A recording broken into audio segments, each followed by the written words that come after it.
34-year-old private investigator, Catherine Harrison, is suing her ex-boyfriend, Claude Johnson, for his share of a vacation and an assault. All rise.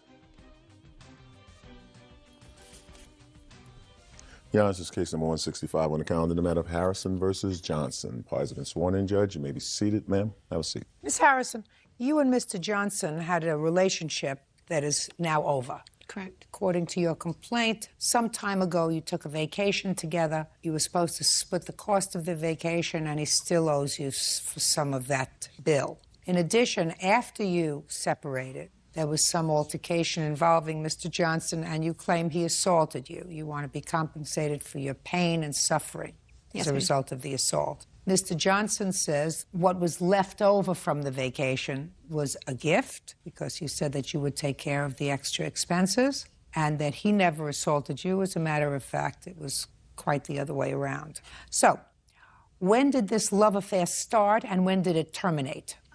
We had met in February of '04 while working together, and we had broken up this March. And when was the vacation that you took? In February of '05. Where were you going? I had purchased Lakers Piston tickets for him for Christmas. So we had went to Detroit, we had watched the game, and we had agreed before we left, everything would be 50-50. Were you living together at the time? Yes, we were. So we had went to Detroit, and then we had went to Canada for a few days after that. Well, is it the Detroit trip or the Canada trip that he owes you for? It's a combination of all of it. There's actually, the total trip balance was $1,468. Therefore, his half of that would have been $734, which he's paid $354.50 and owes $379.50 as the remainder. So let's take care of that first. Yes? She's not telling the truth. I was told that, we would go to the game.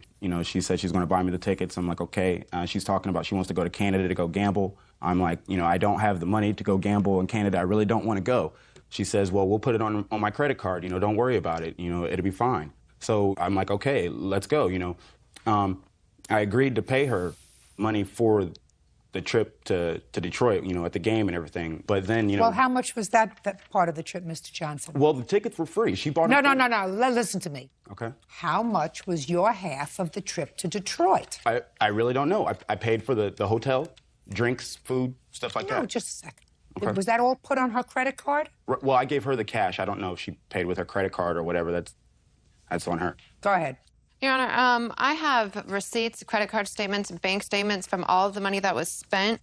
Definitely. How much was spent from Detroit? I'm just curious. From Detroit, we've got a charge of $64.59 in the hotel, and then he had bought some drinks at the game itself. That was all. Well, that's a small amount of money. Is that the only bill from Detroit? That's the only bill from Detroit. That's what I'm saying. But he paid. Just a second. He's paid $354. Just a second. Okay. When I say just a second, that means you have to stop.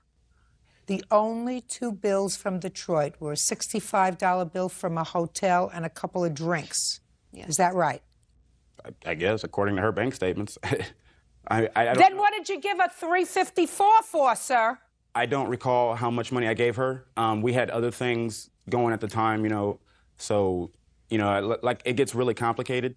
I'm going to uncomplicate it. You owe $379.50 for the rest of the vacation you took together. You did go, and if you didn't want to go, you should have said, if you want to go to Canada, go alone. But it was... Do you both... I'm speaking. Did you go to Canada? Yeah, it was a gift on her. I'm speaking.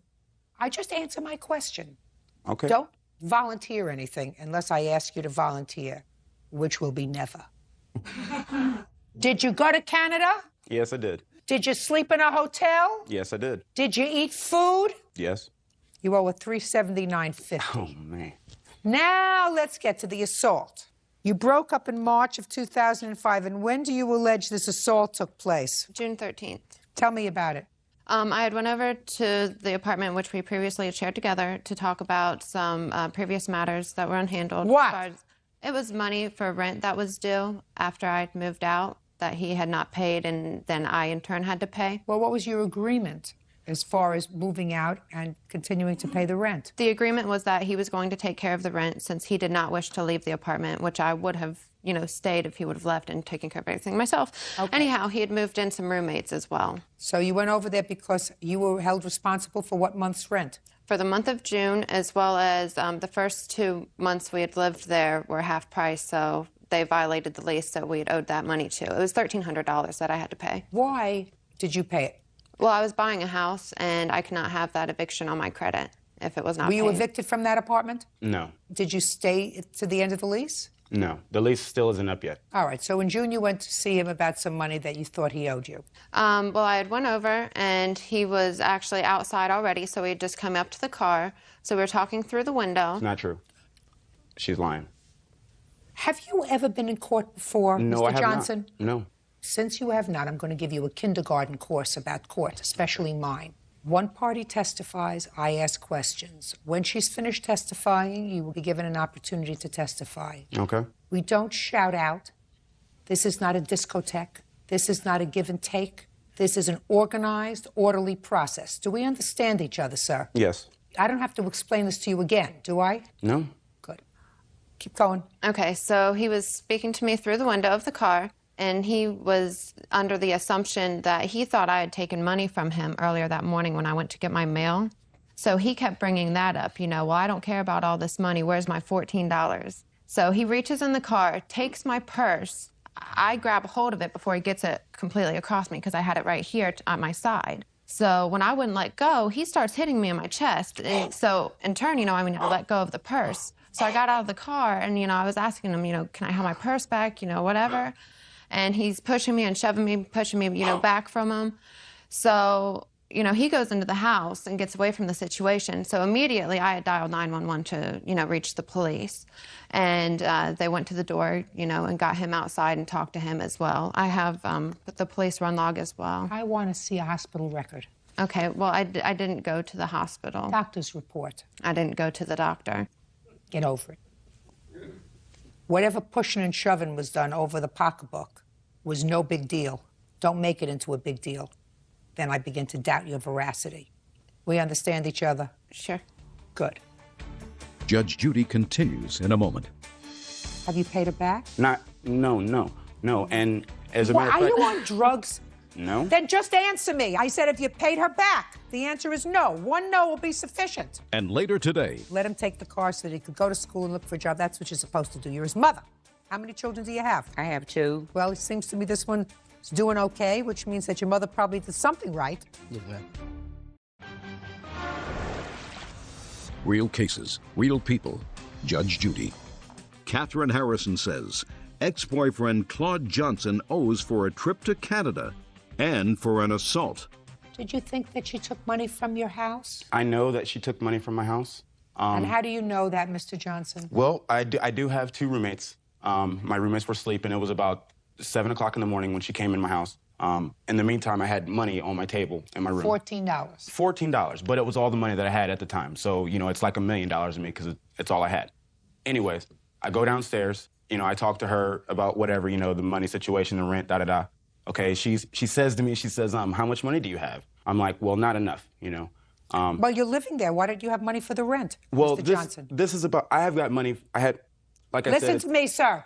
Don't double talk me. It's June. Where's your rent money? You and your 2 sleeping roommates. We had the rent money for the month, right? The thing is we were being charged extra money for the rent. Instead of being $600, we were being charged $1,200. In all reality, we were moving. She just didn't know it yet, so I wasn't going to give her anything, Now. So you're going to stiff her on the landlord? No. I was going to pay it. It's big. It's hard to explain it. It would take a long time. Anyway, let's get to the point. She goes upstairs. She says, I'm going to go look for some money. Have you? And so she took your $14. You went upstairs. You didn't see your $14, so you figured it was in her purse. When she came back later, you went into the purse. Fine. Fine. Who paid the landlord the $1,200? She did. Have you paid her back? No. No. And as a matter of Are fact. you on drugs? Huh? Are you on drugs? No. Then just answer me. I asked you a simple question. I said if you paid her back. The answer is no. 1 no will be sufficient. The answer is no. I shouldn't have to pay her back. Yeah. Well, she didn't file a counterclaim. I'm just curious. Why didn't you ask for that money? I was told I should handle that in the local Franklin County courts. That's too bad. In any event, he owes you $379.50 for the vacation, which he agreed to pay for, and he did not completely pay for. I don't believe he assaulted you to any extent that requires compensation by a court. He was angry. but I don't believe he hurt you. Judgment for the plaintiff in the amount of $379.50. And Ms. Harrison, let me explain this to you. You should thank your lucky stars that you got out when you did. Yes, thank you. Oh, Good, man. thank you. Parties are excused. You may step out. She's an evil person. You know, that's why. I don't know why she did it. He said that he would have the means to pay me back. She wanted to stay at the Hilton, you know. She wanted to go all out. That's just the way I roll. After we broke up, you know, in March, it turned into a loan. And now the next case. All parties in the matter of Cowan versus Cowan. Step forward. Diane Cowan is suing her son, 23-year-old Kenneth Cowan Jr., for car payments and for stealing her tax refund from their shared bank account. Mrs. Cowan, this is your son. Your lawsuit claims two things. First, that you had an arrangement with your son wherein he would use your car and make the payments on it while he was using it until he purchased his own car. You claim that with regard to that portion of your complaint, he did make some payments, didn't pay them all, and ultimately you sent somebody down, your fiancé? Yes. Down to pick up the car because he had moved to a different state. So you want him to pay some $1,000 that he should have paid on the car. Second part of your complaint, which I really believe, based upon what I read, is what you're complaining about. You just tacked on this car business later, is that you and your son shared a joint bank account. At some point, he withdrew $2,000 from that joint bank account, and he withdrew that money, which was from your tax refund, because you claimed him as a dependent for last year. And he says he's entitled to that money because he was going to file his own tax return as a single individual, but since you had already claimed him as a dependent, he couldn't claim himself. So he took the $2,000 because he said you weren't entitled to it, right? Yes, ma'am. Am I correct, Ms. Cowan, that but for the withdrawal from the bank, we wouldn't be bothering with any money he might owe on the car? No, we had made a verbal agreement, and I told him that once he took the vehicle to Texas, that he would be responsible for the payments. Did you have that agreement with your mother? Yes, ma'am, we did. Fine. At that time, were you going to school, sir? Yes, ma'am. Were you also working? Yes, ma'am. Were you working full-time or part-time? Part-time. Who was supporting you? I was on academic scholarship and receiving money from Pell Grants. Did your mother send you any money? She may have given me a total of $500. Okay. Is it correct, Ms. Cowan, that for the year 2004, your son was basically self-supporting? No. Well, how did you support him? Okay, by me being a disabled veteran, it took care of his 2 years of college. Just a second. Okay. You're being a disabled veteran and the government picking up part of his tuition means that we supported him, not you.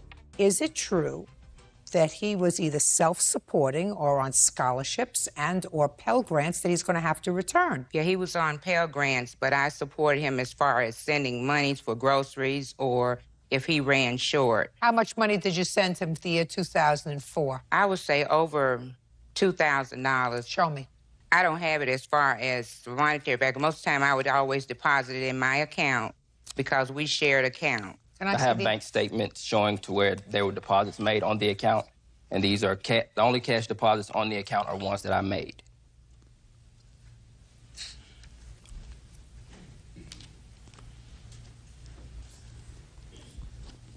How many times did you withdraw money from this account, Mr. Cowan? Very rare, maybe once a semester, if that. So this was primarily your bank account, that you used this bank account to pay your bills? Yes. Okay.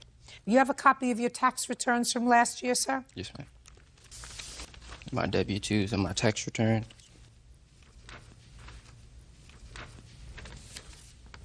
So you had an adjusted gross income of a little over $5,600. Yes, ma'am. And according to your statement, if I believed you, which I don't, at most you sent your son $2,000. Right. Then you are not entitled to claim him as a deduction because you didn't contribute more than 50% of his support. You were not entitled to claim him as a deduction. Yes, but according to VA, if I had not claimed him as a dependent, then they would not have taken care of his bills. You know, I'm not a... Just a second. Let us say that because of some regulation, you were required to claim him as a dependent, even though you did not contribute more than 50% of his support. Let's say that that's true. then what you should have done was discuss it with your son and say, listen, for the purposes of the VA, so that you can continue to have all your classes covered or whatever percentage the VA covers, I have to claim you as a dependent. But I'm going to give you the $2,000. What would have been wrong with that? Well, I agreed to that. And so then why are you complaining that he took the $2,000 out of your account? Because it was the procedures that he took. Now, he know normally there has not been a time that I have denied him of anything. So you didn't like the fact that he did it in a sneaky way? That's right. Okay. She says she didn't like the idea that you were sneaky about it. Well, I think, Ms. Cowan, one of the reasons he might have been sneaky about it was because when he filed his tax returns, he filed them as an independent, and then he was told later that he was denied his refund because you had already claimed him as a dependent. Had your mother discussed the fact that she was going to claim you? She had said she was going to try to claim me to recoup some money that I hadn't paid her on a car payment. She told this to my uncle. Oh, well, I don't want to hear about the car payment. Listen to me, Ms. Cowan. As far as I'm concerned, you got a son that's doing the right thing. If you had a car and you let him take the car so that he could go to school and look for a job, that's what you're supposed to do. You're his mother. How many children do you have? I have 2. Okay, well, it seems to me this one is doing okay, which means that your mother probably did something right. Yes, ma'am. Should have done the right thing. Shouldn't have made this situation so mucky. Ms. Cowan, irrespective of what he did, you're still his mother, and I sometimes wonder whether I would have. I don't have to wonder. I would not have pursued this matter in court. I would have said to him, it's not the right thing to do. What's your first name? Kenneth. It's not the right thing to do, Kenneth. You shouldn't have gone behind my back and taken the $2,000 out of the account. I was prepared to give it to you, but you shouldn't have just taken it. I'm not so sure that you were prepared to give it to him because, according to you, he owed you some money on this car nonsense. Can't tell you how many cars I bought my children. If you had not claimed your son as a dependent, what would have been your refund? I would have gotten $1,913 from that. And how much did you actually get? $29.13. Yes, sir. When I asked my mother for her tax return, I was going to return whatever she didn't get for claiming me. She sent me a tax return that said she only got $300 for me, which was false. But she got $1,000 for you. Right. Is that what you want, sir? Yes. Then you have to give your mother back $1,000 because you took out $2,000 from her account. No, I was supposed to get $2,000 back, and I was Listen to me. What your mother is saying is she was required by the VA to claim you as a dependent in order for you to get certain benefits. So although if you filed for yourself as an independent, you would have gotten $2,000, if she didn't file for you as a dependent of hers, you wouldn't have gotten other benefits which far outweighed that $2,000. Are you following me? Yes, ma'am. So that you should not have taken out the $2,000 from the account because all she got by virtue of her claiming you as a dependent was an extra $1,000. So that's all you were entitled to. Are you following me? Yes. Am I right? Yes. Good. Judgment for the plaintiff in the amount of Is suing pizza parlor owner Steve Lindner for the cost to fix his truck.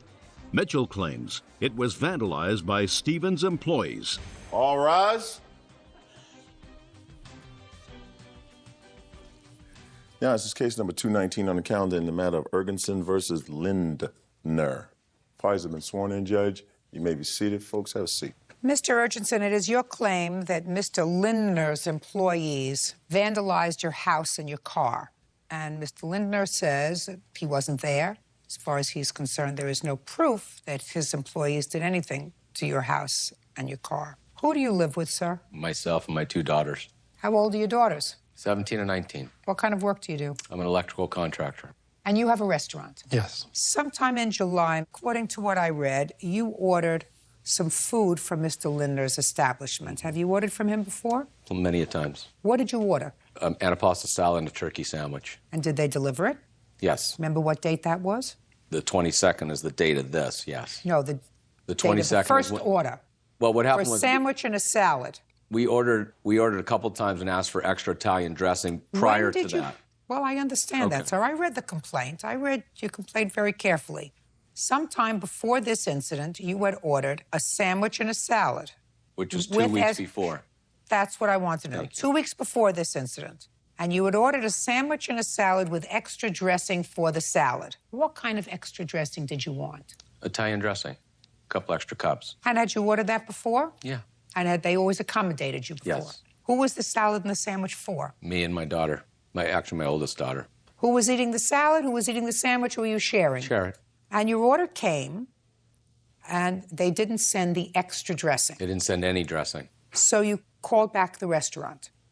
And what did you say to them? I asked them, they didn't bring me any dressing. I talked to one of their guys in there. He said, we're very sorry. We'll be out in 10 minutes. And I said, please do, because I don't want to wait another 40 minutes for like I had to wait for my order. I want the salad dressing right away. No problem, sir. We'll be right out there. Waited about 40 minutes, almost an hour. Nobody showed up at my door. I called and I said, can I talk to the manager? And he says, I am the manager. I said, well, I've been waiting for my dressing now an hour. They didn't bring me any. Well, I didn't know. He said, I didn't know anything about it. We have no drivers anymore. They all went home. And I got angry with him. I said, well, I want a credit on my food then. And he said he wasn't going to give me full credit. And I said, I would like full credit for $12. I couldn't eat anything. You couldn't eat the sandwich? Not by that time, because we normally put the salad dressing on the sandwich, too. That's why we order extra for the salad and the sandwich. The girls like it. They like the extra vinegar and stuff. So we got mad. The manager hung up on me. I tried to call back. Nobody answered. Nobody answered. So I let it go. And about 2 weeks later, I ordered the same meal. And when the driver got there, I said, we have a credit, and I shut the door. Very grown up of you. Yeah. You think that was right? Come see, come saw. What is come see, come saw? Well, I had a credit. Do you think, I mean, the guy agreed he was going to pay me half the credit. No. Listen to me, sir. Okay. You didn't have a credit. You said you wanted a credit. No, the manager also told me he was going to give me a credit on the salad, but not the sandwich. That's right. That's what you just told me. Right. So, well, we will certainly, sir, give you a credit on the salad, because if you run the kind of house where you don't have any dressing at all in your house for 3 adults, if you can't eat the salad, we're sorry about that, but we're not going to give you a credit on the sandwich. You decided you wanted a credit on both. So when you took your food and slammed the door in the driver's face, which is what you just told me that you did, that was the wrong thing to do. Okay.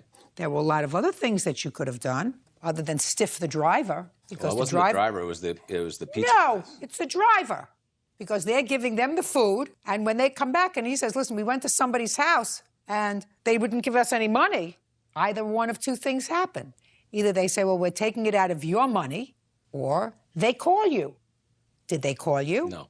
So you don't know whether the driver got stiffed with your $12 meal.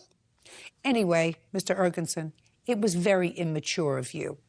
And what I'm surprised about is, evidently you are a single father raising 2 children. It would seem to me that you would have enough to occupy your plate other than engaging yourself in these petty little situations that cause nothing but problems for people. Are you telling me that your girls are so perfect that you have nothing else to worry about? Or maybe they're not so perfect that you got plenty to worry about, that you were taking it out on some stranger. No, my girls are plenty perfect. They're very good They're plenty girls. perfect. Well, then there's something wrong with you. Okay. All right.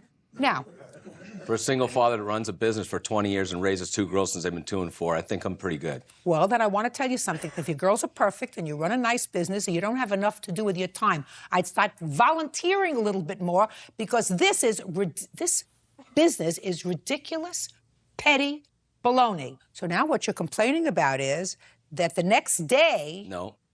2 days later, No. that night, That night, I had 4 guys come to my house and try to strong-arm me for $12 at my door and threaten to ask me to come outside so we can take care of outside. okay. And I so shut you the had, door in their face. So this little escapade of yours, then 4 people came back to your house They threatened me and in wanted this the place. 12, just a second, and said they wanted the $12. And Yeah. again, you slammed the door in their No, face. I told them I have a credit. I said, where's the manager? The guy, this one over here, says, I am the manager. And I said, you're the manager from the place? Well, great. Do you remember this? He says, no. And the other guy that's not here today says, oh, you were the one that complained about the salad dressing. I said, so you know about it. You know what happened 2 weeks ago. He said, yes. And I said, okay, then you have a credit with me. If you have a problem, tell the owner to call me. We'll deal with it in court. If you want to sue me for 12, sue me for 12. So that's how it happened. Volunteer. They threatened me in my house. Volunteer. It was a stupid thing to do. Should have written it off. You understand? Yes. You're dealing with somebody who's got a little too much time on his hands and a little bit too much aggression in his gut. Judge Judy continues in a moment. She was up a whole night and frightened because her father acted like a jerk. That's why she was up all night, because her father acted like a big baby. And later today, You're not supposed to fib anytime, especially not when you're in court, because that's a fib. If your mother doesn't know it's a fib, I know it's a fib. Real cases, real people. Judge Judy. Mitchell Ergensen says pizza parlor owner Stephen Lindner owes for vandalism to his truck. Mitchell claims Stephen's employees doused it with salad dressing. First of all, Mr. Ergensen, when you order a salad with dressing and a sandwich, the sandwich doesn't come with Italian dressing. So what you're doing is saying, when I asked you, well, why couldn't you eat the sandwich? You said, we'd like to put the dressing on the sandwich. You're not entitled to that. You're not entitled to that. But the sandwich comes alone. Yeah. The dressing comes with a salad.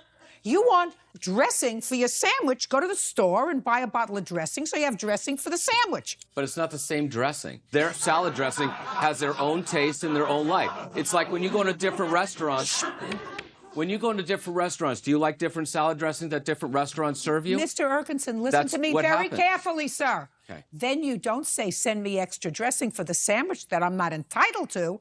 You say, I'm prepared to pay you extra to send me extra dressing because I like dressing on my sandwich. If they said it cost extra, I would have been happy to pay for it. Did you? Just a second. Happy to pay for it. You were getting something for nothing. You wanted something for nothing. You're not entitled to that. No, I did not. Mr. Ergensen, you're a big baby. Okay. That doesn't mean you're a big baby. Thank you. That doesn't mean your people were entitled to vandalize his house. Now, Mr. Ergensen, I will take a look at the photographs of your house. And my car. And your car. And I have the cups that they used. I don't care about the cups All right, that they and I have a used. new cup, too. But shows in the pictures.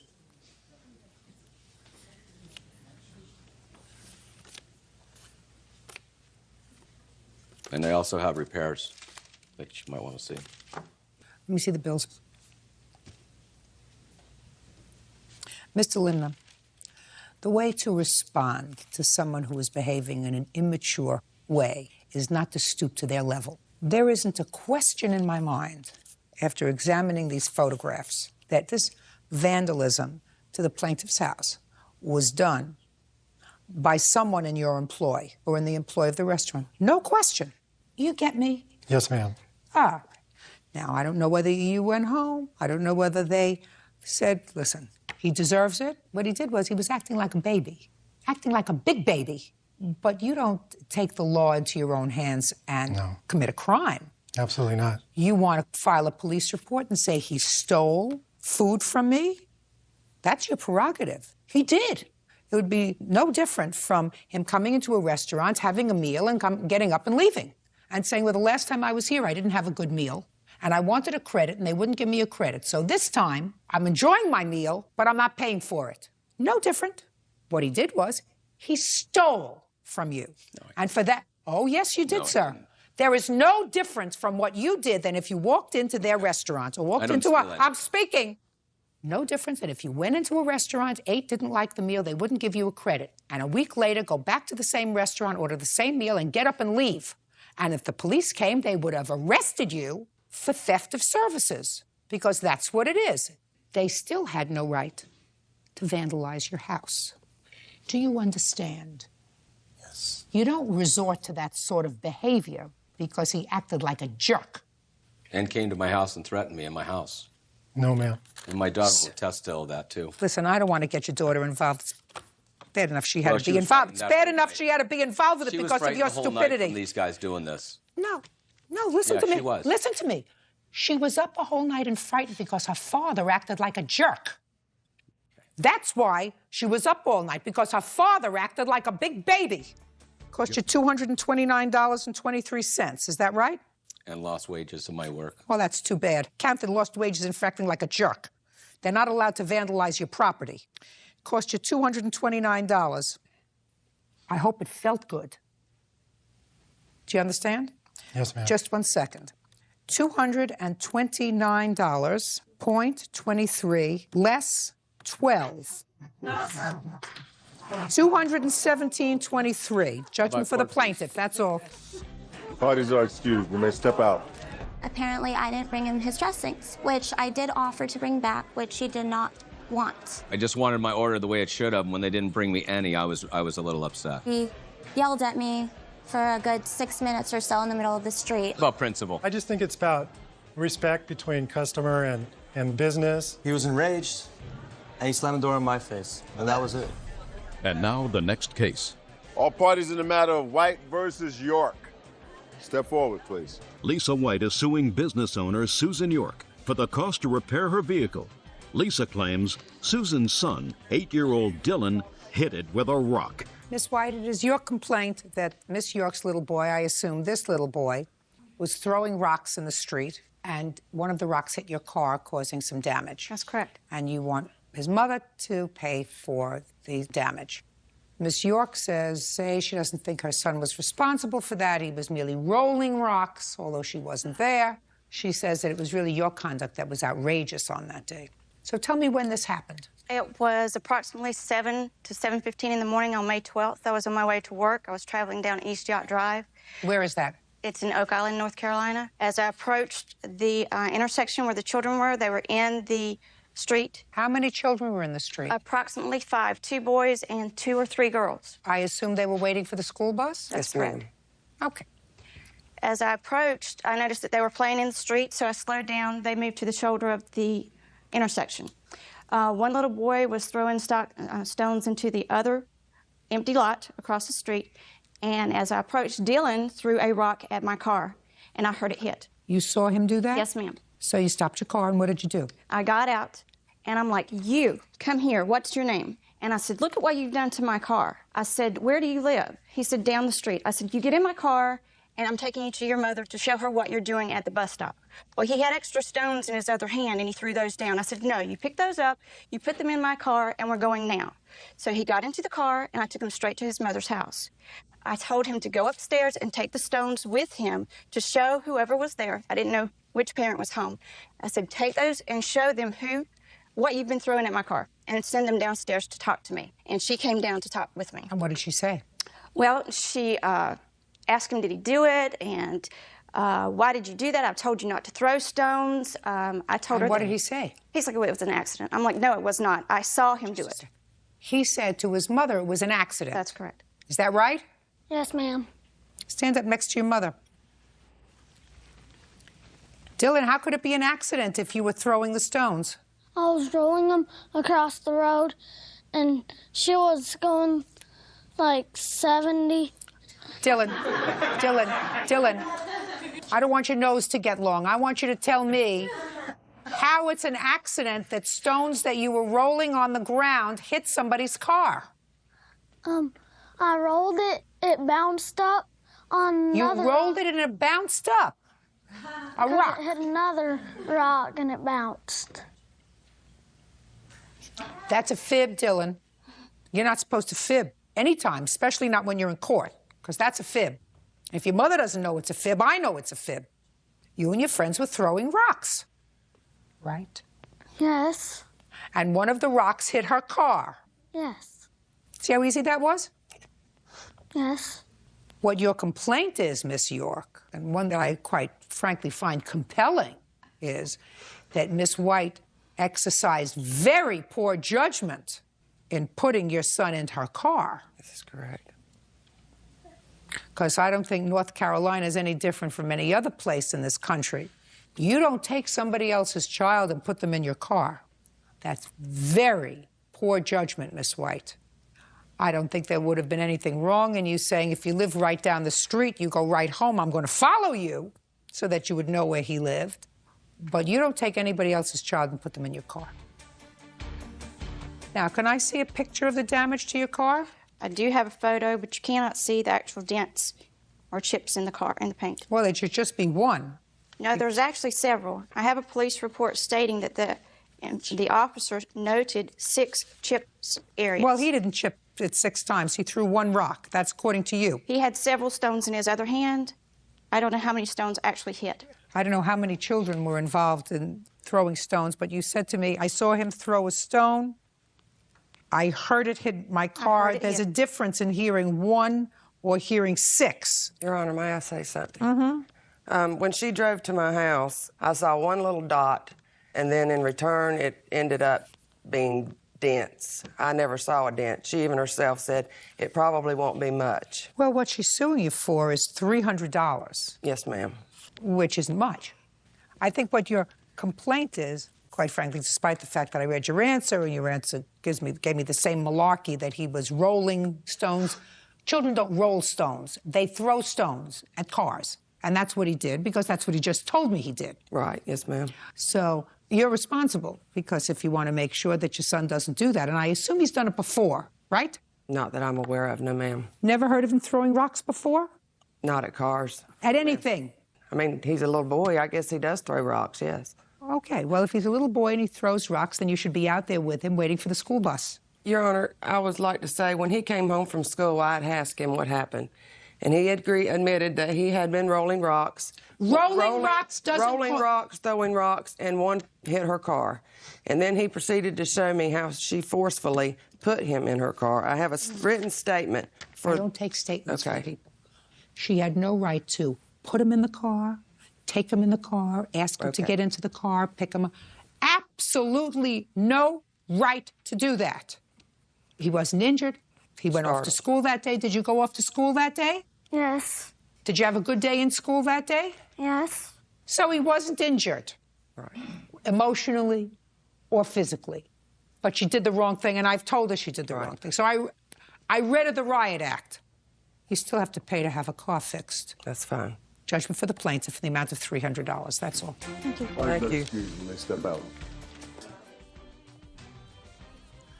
Yeah, this is case number 233 on the calendar in the matter of Ali versus Dugan. Parties have been sworn in. You may be seated. Folks, have a seat. Miss Ali, it is your claim that you and a boyfriend were at defendant's club and you were, without provocation, assaulted by an employee of his. And the defendant's position is that you were intoxicated and that any injuries that you sustained as a result of your own intoxication. Is that right? Yeah. Yes. Okay. When were you at his club? On May 9th of this year. How old are you? I'm 21. And what do you do? I go to school and I do customer service. What school do you go to? OSU. What is Ohio that? State. You a full-time student? Part-time. And you work part-time or full-time? Part-time. Who's your boyfriend? Is he here? He's right there. How old is he? He's 22. Does he go to school also? Yes. Now, on the 9th of May, who were you at this club with? I was with him. Just with the two my of you? boyfriend. Just two of us. Had you been to this club before? I've been there once before. What time did you arrive there? I arrived there about 11:40. Where had you been before that evening? Before that evening, I've been to the movies. With your boyfriend? Yes. And from the movies, you went to the club? Yes. Tell me what happened. Okay, at the time when we got there, we were just having fun, just around there. And then it got about 2 o'clock. It was time for everybody to go home. And we were about to leave. And then one of the security guards, he was going to open the back door for us to leave. And all of a sudden, I heard another security guard yelling behind us. He came and he said, "I know you two heard me calling you back there. Why are you ignoring me?" And my boyfriend nicely said that, "I'm sorry we didn't hear you, but we are leaving right now." And then he said, "No, you can't go because I know you were ignoring me and you need to tell me why you were ignoring me." And then he grabbed my arm. And when he grabbed my arm, I yanked my arm off him and told him, "Please don't ever touch me again." And as soon as I said that, he must have got mad and he grabbed both of us and just pushed us against the wall real hard. Shh, don't say anything. When he pushes against the wall real hard, like it hurt my back. And then all of a sudden it happened so fast that he hit me and I must have dropped because I don't remember exactly what happened. I heard noises, but I couldn't see. I remember my boyfriend grabbing me. When he grabbed me, we were pushed out from the back door. And then we heard all noises, and I heard my boyfriend call the police and the ambulance for me. And then when the cops arrived, he asked us what happened. And when my boyfriend tried... Can I see the police report? Sure. Is the security guard still in your employ? No, ma'am, he's not. What's his name? I know him as Big Ant. Big Ant? Yes. How long did he work for you? It's perhaps a year or so. Well, Mr. Dugan, you pay your employees on the books? Sometimes. Did you pay Big Ant on the books or off the books? Look at me. Yes, ma'am. On the books or off the books? He was paid cash at the end of every night. I do not know if he reported it. Well, I'm just asking you because if you paid him on the books, then you'd have to have a name other than Big Ant. Yes, ma'am. You thought this was going to be easy? No, ma'am. It's not going to be easy. Yes, ma'am. Because you weren't there that night. No, I wasn't. And you don't know what happened. Hopefully... I was home with my pregnant wife, who was 2 weeks away from giving birth, ma'am. Listen, they're good for you. Thank you. And I hope everything turned out okay.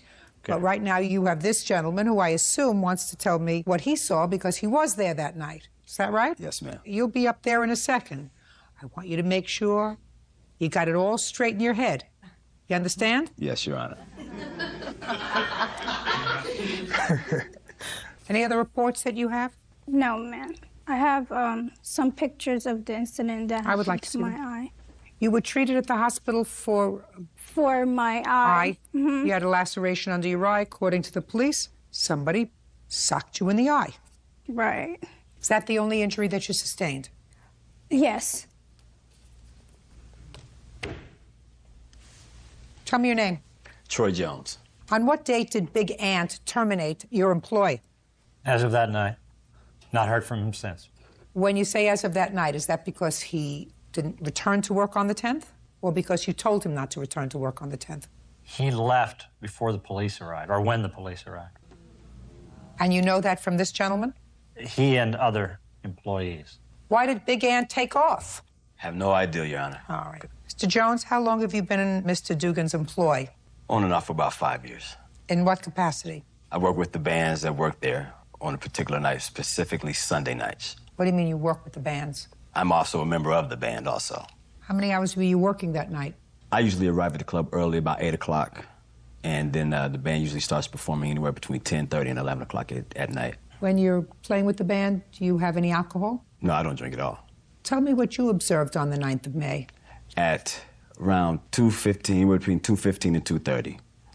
We asked that security start having people leave the bar because by law, everybody has to be out of the bar by 2:30. Also, what happens is the bar staff will not count any money until all the patrons are out of the bar. Well, they were walking the other direction. They were walking in what direction? Toward the side door, which is basically like an emergency exit. Big Ant is telling them, hey, you gotta go out. We have to leave now. You have to go this way. Well, he said it 5 or 6 times. By the time he gets up to them, they get together. Some words were exchanged. I don't know exactly what was said, but all I know is I seen a hand come up, which looked like a female hand. He was scratched, and there was a ruckus in between her and her boyfriend and Big Ant.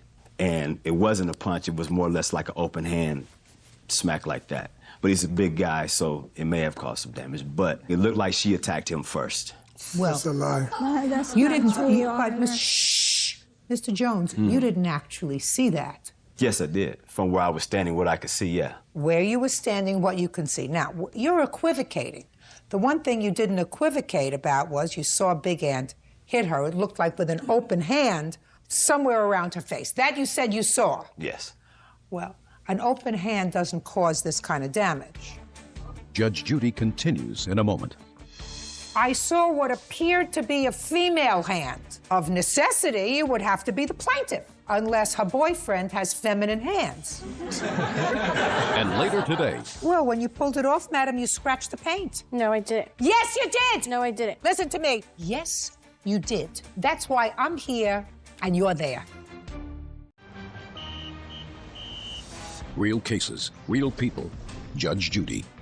Sarah Ali says she was punched in the face at Dan Dugan's nightclub. Sarah says the culprit was one of Dan's bouncers. Okay, let's go back to what you saw at the beginning. You said that you saw what appeared to be a female hand. Is that what you told me? Yeah, going up like this, coming down at him. Well, how many females were standing there, Mr. Jones? It was only one. So describe what a female hand looks like, Mr. Jones. Well, I mean, a female hand is not nearly as big as a man's hand in most cases, is what I think. I could be wrong. There were 3 people there.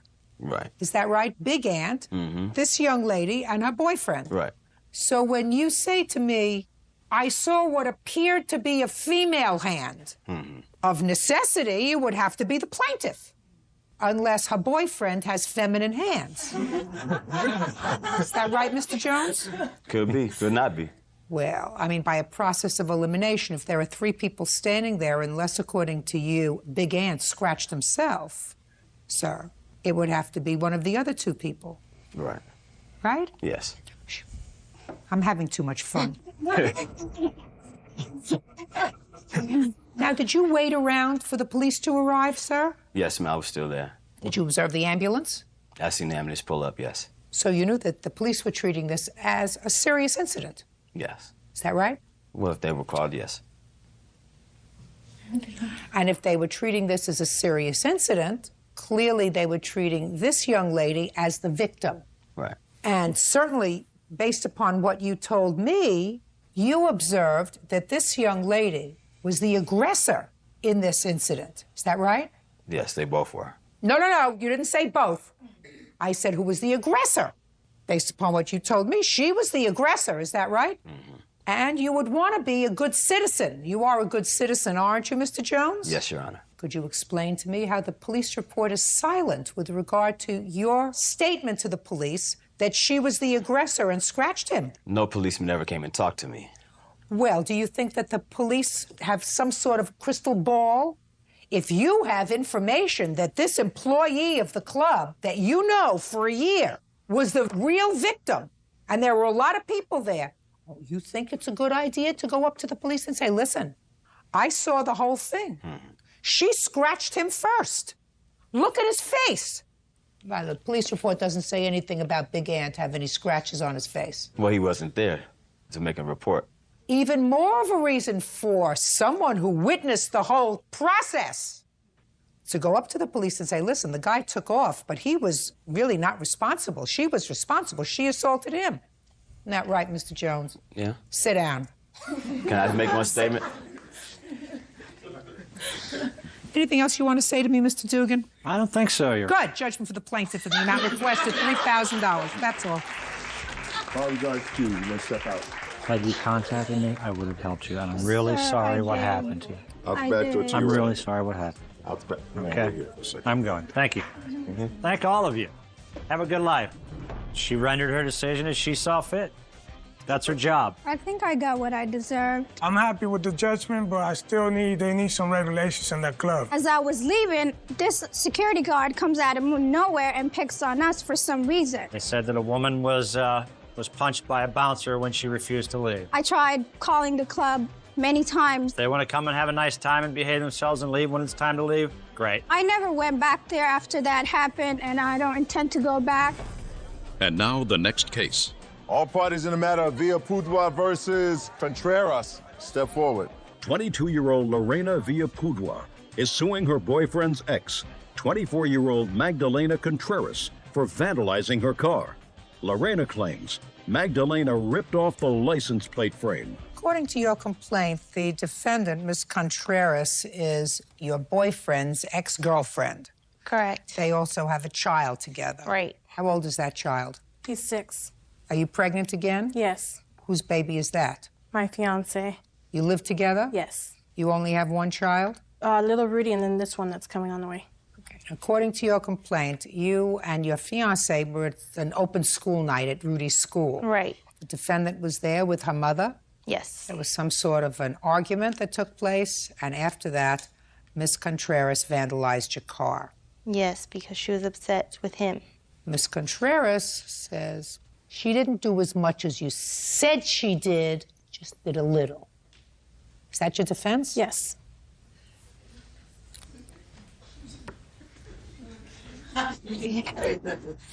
Miss Contreras, that's almost like being a little bit pregnant. It doesn't happen. Lorena Villapudua says her boyfriend's ex, Magdalena Contreras, vandalized her car. Magdalena claims Lorena provoked her. Now, I'm going to go to Miss Contreras because Miss Contreras doesn't seem to object and seems to acknowledge the fact that she did put her hands on your car. So I'm going to ask her to tell me why. Because my ex, Rudy, was supposed to take our son. Rudy? Yes. He was supposed to take our son to open house, which he didn't. And okay. So it was an open school night and Rudy was with his father? Yes. For how long? It's joint custody, so every other week he's with his dad. So he had him for the week? Yes. Okay, so he didn't bring him to open school night? Yeah, he didn't. So? So I got upset and I started asking him, why didn't he bring our son? And he said our son would rather be with his grandpa. And I just got upset and I started yelling at him. In the school? Yeah. Yes. Why? Because I was upset. I was hurt that he didn't take our son. Control yourself. You were making a scene in the school? Yes. Well, that's stupid. I know it's stupid. Didn't your mother tell you to shut up? Yeah, she did tell me to shut up, but I didn't Good listen to for her. you. No, she didn't. Good for you. She did not. Shh. Am I the kind of person who needs help from you? No. So you created a scene in your son's school, which of course left everybody, including the teachers, the administration, the other parents, with the idea that this child comes from a home where they're not going to let their kids go and visit, certainly, because his mother doesn't know how to control herself. Well, I was very hurt that he didn't take our son. Our son was Get over it. all happy that he was going to go. Get over it. Did the court grant you joint custody? Yes. The court granted you joint custody. Then the court clearly had to say, I think that both of these parents are responsible enough to take care of this child an equal amount of time, that they're two good parents, and they made a judgment that he was as good a parent as you were. So that if he's with his father and his father decides not to bring him to open school night, that's none of your business. So let's move on from there. So you got angry, making a scene in the school in front of other people. Then what did you do? We went into the classroom, the teacher started talking to us, and she was showing us... Were you behaving at this point? Yeah. Good. And? And then I just went to his desk and got his little picture, and then me and my mom took off, and then I seen Lorena's car, and I recognized it, and I just broke off her license plate holder. That's all I did to it. I didn't scratch it or anything else. Well, tell me exactly the steps that you took. You saw her car while you were driving in your car? No, I was you walking to my car. Okay. You were walking to your car, you saw her car. Mm-hmm. So you had to bend down. Did you take off the back license plate or the front? The back, just the holder. And what did you do with it? I broke it off, and then I was going to leave it on her window, but I didn't, so I just took off with it. Can I see photographs of the damage to the car, please? Yes, you may. I also have a police report. I'd like to see that, too. And it has a witness, a 13-year-old girl that was standing out near the car. Well, when you pulled it off, madam, you scratched the paint. No, I didn't. Yes, you did! No, I didn't. I didn't Listen scratch to her me. car. Listen to me. Yes, you did. No. Yes, you did. That's why I'm here and you're there. I didn't scratch her car. That's why I'm here and you're there. Your Honor, I seen it. Just a second. Say nothing. You still have to share custody of this child, I assume. Yes. So, she can get mad at me, I don't care. As a matter of fact, I rather like it. You were driving the white truck? Yes, ma'am. And you said to your daughter, what are you doing? Exactly. Exactly. What did you say to this idiot when she got back into the car? I told her that, why did you do that? It was uncalled for. Absolutely right. You're absolutely right. You have an estimate? I do. I didn't scratch her car when I broke that off. There's no way that I scratched her car. Your Honor, may I say something? Go ahead. The license plate frame is screwed on. I know what she did. can't- She pulled it off. She went like this in order to get it off, and in doing so, she scratched the car with the license plate. That's what she did. And she keeps saying, I just took off the frame. When you went over to take off the frame, genius, did you have with you a pliers? No. You had your hands? Yes. So you had to pull it. Mm-hmm. It was screwed on. When you pulled it, in order to get it off and you were jiggling it, you scratched around the car. Do you get it? I didn't scratch her car. Oh, what an idiot. What an idiot. Listen, do me a favor. You know, she's pregnant now. When she's finished, discuss birth control with her. It's really a shame that we're continuing this. Do you understand? Yes, ma'am. All right. Judgment for the plaintiff in the amount of $618. That's all. Parties are excused. You may step out. I think it went well, and hopefully she learns her lesson. I didn't agree with it. Just because she's angry, she can't damage other people's property. I didn't scratch her car. The license plate was pulled off, but the damage awarded was, I think, too large of an amount. Maybe I'll teach her lessons. 29-year-old Autumn Decker and her son, 5-year-old Connor, are suing 44-year-old Marie Moore. Autumn says Marie's Malamute puppy bit Connor in the face. Order. All rise.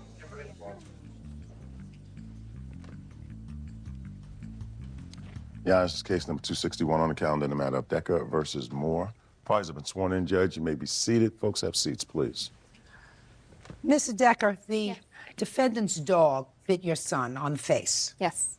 The defendant does not deny that her dog bit your son, but her defense is that you failed to supervise your son, and that's really why he was bitten. Is that right? Yes. Okay. When did this happen? On September 9th, Where were you? we were at Riverside Park in Grand Rapids at a Indian powwow. How large is this powwow? How many people attend the powwow? A couple hundred. Was it crowded? Fairly. What time did it happen? Approximately between 3 and 3:30 in the afternoon. Where was your son? We had gotten back with food, and he was about 5 feet behind me. We were sitting in the booth. What booth? My friend's stepfather owns a jewelry booth, and then her mother has a candy booth, and we were with them. Who was watching your son? He was amongst all the other kids. How many other kids? 4. You didn't see this attack? No. How old is he? 5. Is he smart 5? Yeah. Okay. What's your name? Connor. Connor. Connor, would you come and sit up here for me? Because I can't see you over that high table. Can you get up there?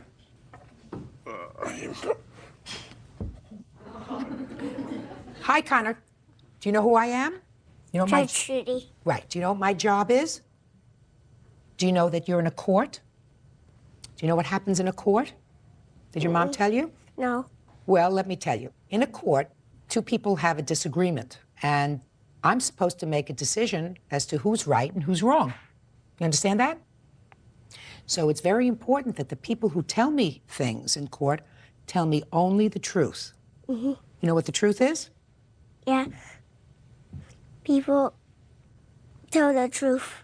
Hopefully, they always tell the truth. Do you always tell the truth? Do you remember when you were at the powwow in Riverside Park? Remember that day? Do you remember the day you got bitten by the dog? Yeah, it did. It did what? We were right here. Do you remember what the dog looked like? Don't remember. That's maybe a good thing. He does. Was it a big dog or a little dog, Connor? Big. Did you go up to the dog to pet it? Yeah. And what happened when you went up to the dog to pet it? Her asked me if I wanted to pet it, and I said yes. And Who asked you? the lady, and I said yeah, and I said it to pet it, and it bit me. So the lady asked you if you wanted to pet it. Did any of the other children want to pet the dog? Shane did, and it didn't bit him. It didn't. Show me where the dog bit you, Connor. Right here, and you can't really see that one. Did the lady who had the dog help you after the dog bit you? Who came to help you? My mom. All right, Connor, you can go and sit down over there. Okay, what happened immediately after your son was bitten? When I heard him scream, I got up. I had put my food down, turned around. Somebody was holding him. I don't know if it was the defendant or my friend's mother. I wasn't even paying attention. I immediately grabbed him. Somebody was handing me paper towel, and I was going for first aid. And I saw out of the corner of my eye the defendants headed towards the parking lot with the dog. What kind of dog was it? A white Malamute. That's a pretty big dog. Yes. Connor went to the hospital? Yes. And what happened at the hospital? We waited for approximately 5 hours, and then they sedated him and gave him 9 stitches in the face. Did you have consultations with plastic surgeons with regard to the scar on his face? They do not want to see him until the scars are at least 6 months old. Now I'll hear your version of the story. We were at the Indian powwow the 9th of September. My friend Wolf Runner and his wife had booths. There are thousands of people there. It's a very large Indian gathering. So it's very crowded? Very, very noisy. A lot of people coming and going. We were behind his booth. The 3 children that were together, my friend Wolf Runner introduced to me as his grandchildren. Connor being one of them, and the other boy being another, and there was one other. I don't know his name. There were a lot of other dogs there? Quite a few, on leashes, just like mine. Mm-hmm. We kept mine by the booth. The little boy brother had pet the dog. I was sitting right there. The dog was on his haunches, sitting. Not a problem. We were very careful. He is a big puppy. He's still a puppy. How old is he? He's 1.5 years old. I have pictures. I'd like to see the picture. Okay.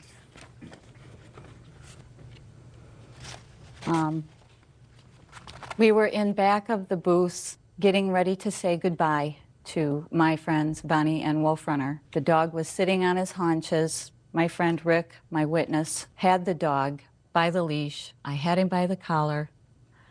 The little boy wanted to pet him. The dog never got up off his butt. He petted the dog's nose. My dog never growled, barked, nothing. I don't know what happened. He turned his head.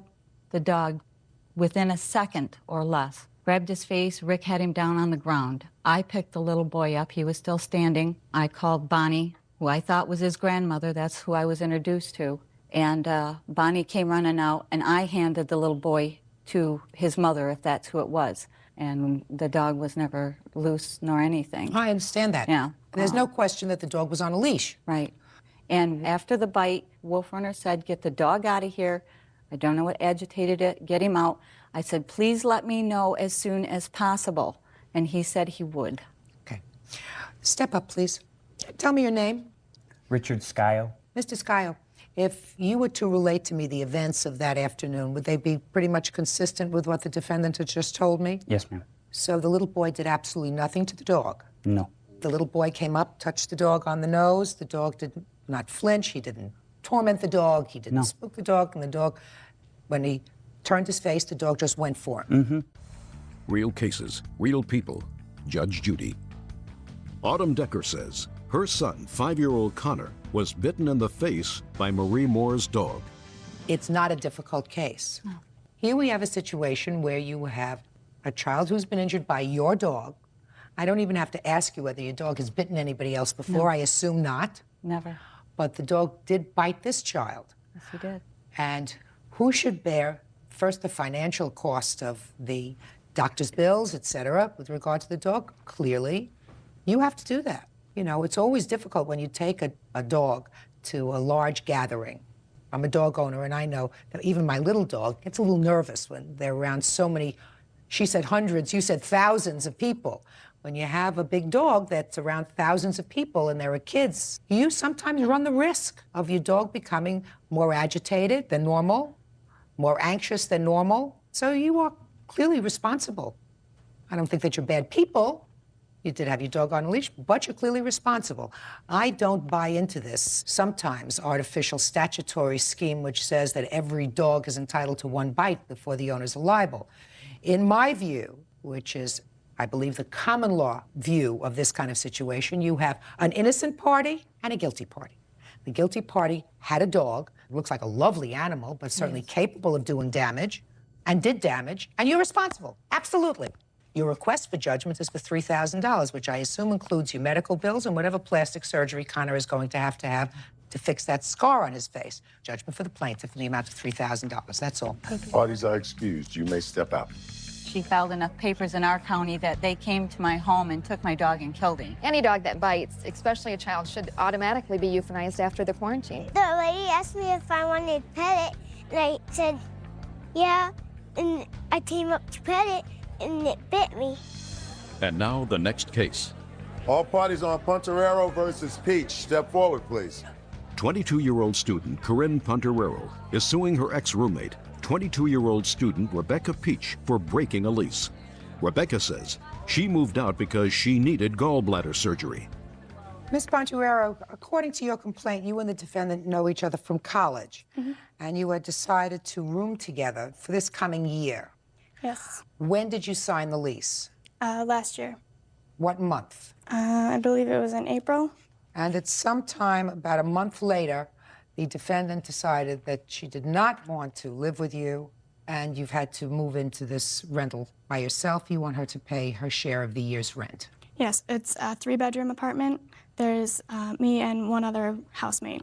And with her not living there, we're responsible for her rent. Our landlord is now taking us to court for her part of the rent. In the lease, it says that no matter what, you're jointly and severely responsible for fulfillment of the lease. Severally, not severely, severally. Let me have the lease, please. I have this from both years.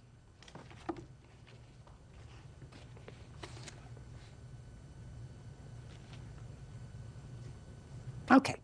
When did you change your mind? I actually have an email I've written to Corinne. It's dated June 12th. That states that I won't be coming. It stated what? June 12th.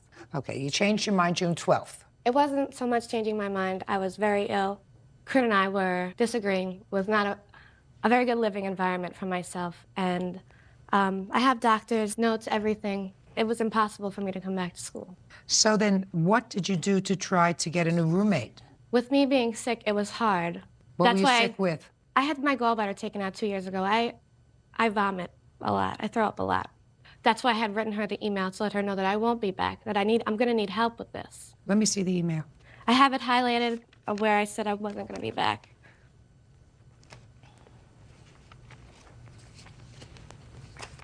You were all supposed to move in on the end of August. Is that right? Yeah. And according to this lease, the landlord wanted payments for the rent in two parts, $4,000 in the beginning of one semester, and in the spring semester, another $4,000. The spring semester doesn't start until when? February, March? January. January. And what you're suing her for is really 1/3 of the entire lease. Is that right? Yes. I don't know about this vacuum cleaner and television set. Your Honor, I also have an email dated June 12th also. She never said anything about being sick. She never gave me that reason. We were fighting. I didn't feel the reason. I need to explain myself. Well, it's a rather nasty email, and it seems to me a lot of other things going on other than just your former gallbladder condition, Miss Peach. You had an obligation to try to locate a third roommate to take over your obligation under the lease. I understand that. You have an obligation to what they call ameliorate your damages, which means you too have to make an effort to locate a third roommate. We posted these all around campus, and usually when everybody looks for an apartment, you sign a lease well ahead of time. Right now, everybody in school already has signed leases for their living arrangements next year. So finding a roommate now is next to impossible because everybody already has their apartment. Well, at this point, yes, but probably not in June, and certainly not for the spring semester. Well, we've been looking. We found because somebody... situations change, so there is no way that I'm going to grant you an award for the entire amount of the rent that's due and owing, because the spring semester is a whole different scenario. Having had kids in school, I know that after a few months in college, situations change.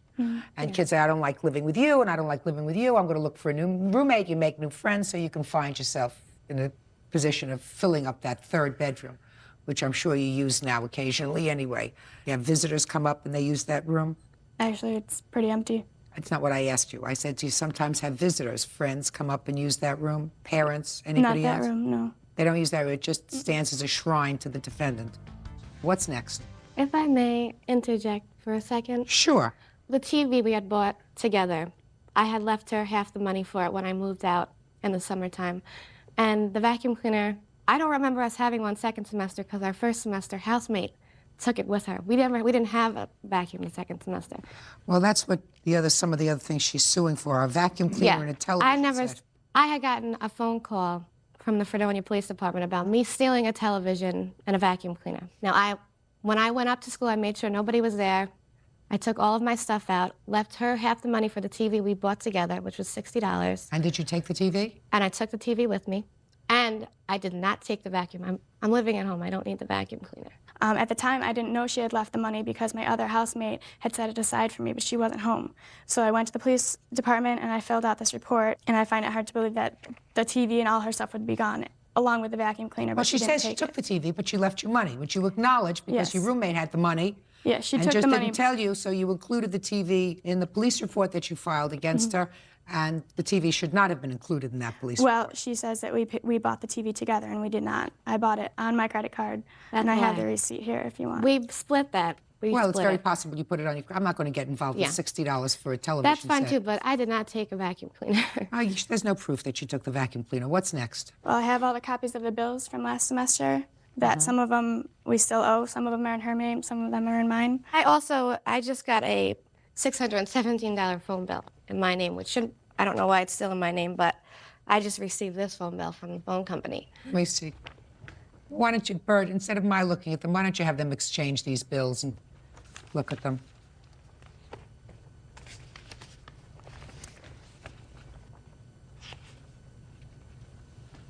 Your Honor, I acknowledge these bills.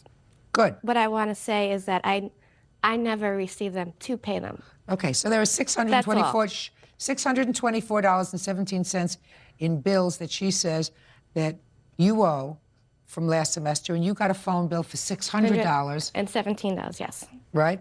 Actually, all these numbers are her numbers. They're all in Long Island. They're all West Palm Beach. There's Buffalo in there, Williamsville from her town. So well, I will be glad to go through them and find out which ones are mine, but the vast majority of them are from hers. Let me see.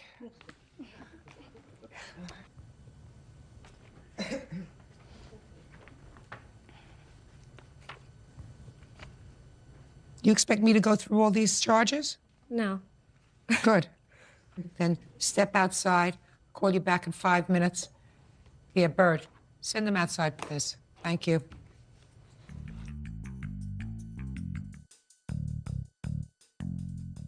Okay, so who was Talkie Sally?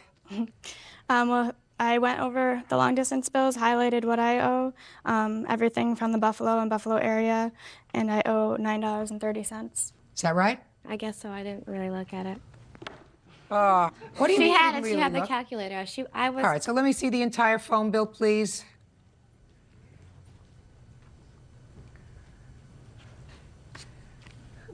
All right, Miss Peach. Yes. So from your phone bill of $617, the plaintiff owes you $9.30. That's fine. So it's a good lesson. Miss Peach, your lesson is as follows. How old are you? 22. If you're 22, you're an adult. When you're an adult and you enter into a contract, you are obligated to fulfill your contract. You're no longer a kid. But you have an obligation, too, to reduce your damages. You can't sit there with a 3-bedroom apartment and say, well, now I have a bedroom for myself, a bedroom for my roommate, and I got a whole area for storage. Don't play with paper when I'm talking to you. It's rude. So I believe that you are entitled to this semester's portion of her rent for the fall semester, because I agree with you that it could have been difficult in June to try to find a new roommate. That doesn't mean that I believe that you can't find somebody else for the spring semester. Now, that doesn't mean that you necessarily don't have a cause of action against her if, in the spring semester, after a good faith effort to locate another roommate, you're not able to locate another roommate. This award will cover this semester's rent, clear, plus your utility bills from last year. Judgment for the plaintiff in the amount of $1,948. Thank you. Parties are excused. You may step out. Is suing her boyfriend's niece, 23-year-old correctional officer Georgia Garza, for keying her truck. Georgia says Mary Ann is vicious and is making up a story. Order. All rise.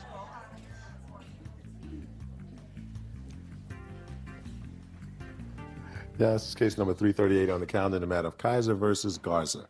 Parties been sworn in. Judge, you may be seated. Sir, have a seat, please. Ms. Kaiser, the defendant is your boyfriend's niece. Correct.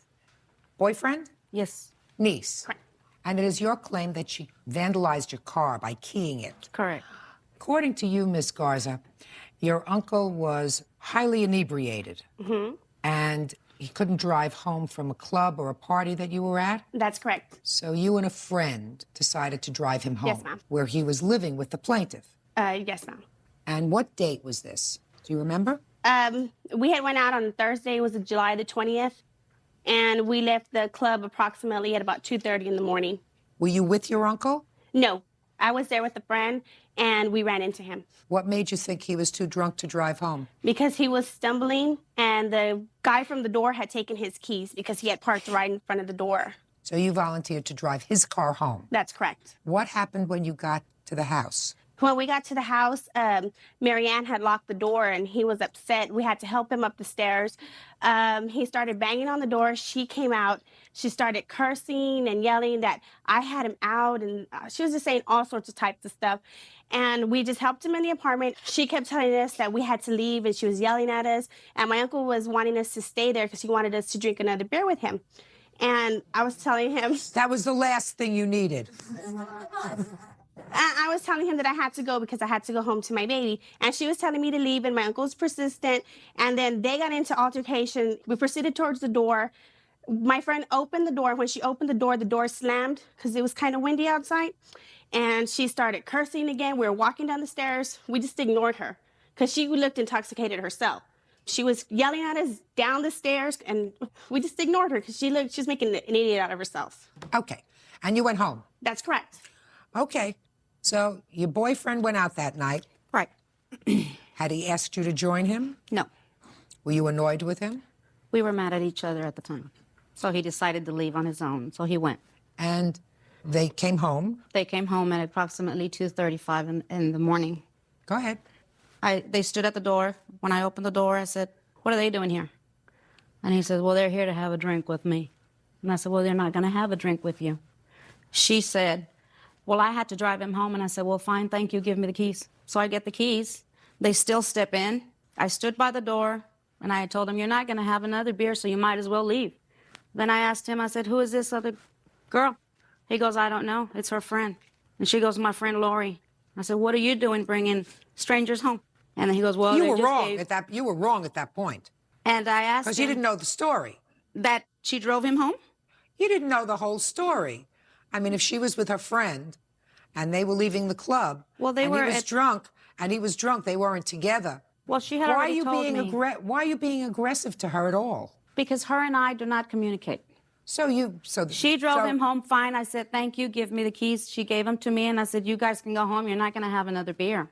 Okay, go ahead. No, she didn't Not say. now. No, listen to me, Ms. Kaiser. She didn't say she was going to have another beer. Your drunken boyfriend said. She said he wants us to have another beer. I said, "You're not going to have another beer."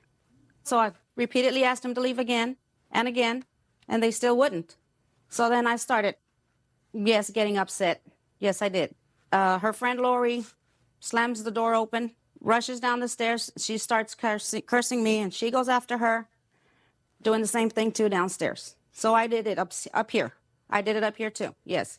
A few minutes later, I go try to move my truck from the back to the front, and I see them keying my truck. So I didn't say anything. I let them do it. I came back in, came to get him. He was out already. You said that you saw them key your truck? What were you going out to move your truck for at 2:30? I was going to move it to the front. Why? Because I don't normally park it in the back. I always park it at the front. But there was no parking space at the time. Yeah. When they left, I saw that there was a space right there, so I went to go move my truck. And there they were. 3 o'clock in the morning? I'm sorry? At 3 o'clock in the morning? At 3 o'clock in the morning, I just decided to go move it, and there they were. And it was a good thing I did. I saw them. What did you see her do? Writing all kinds of things on my truck. They were keying it, both of them. Let me see the damage to the truck.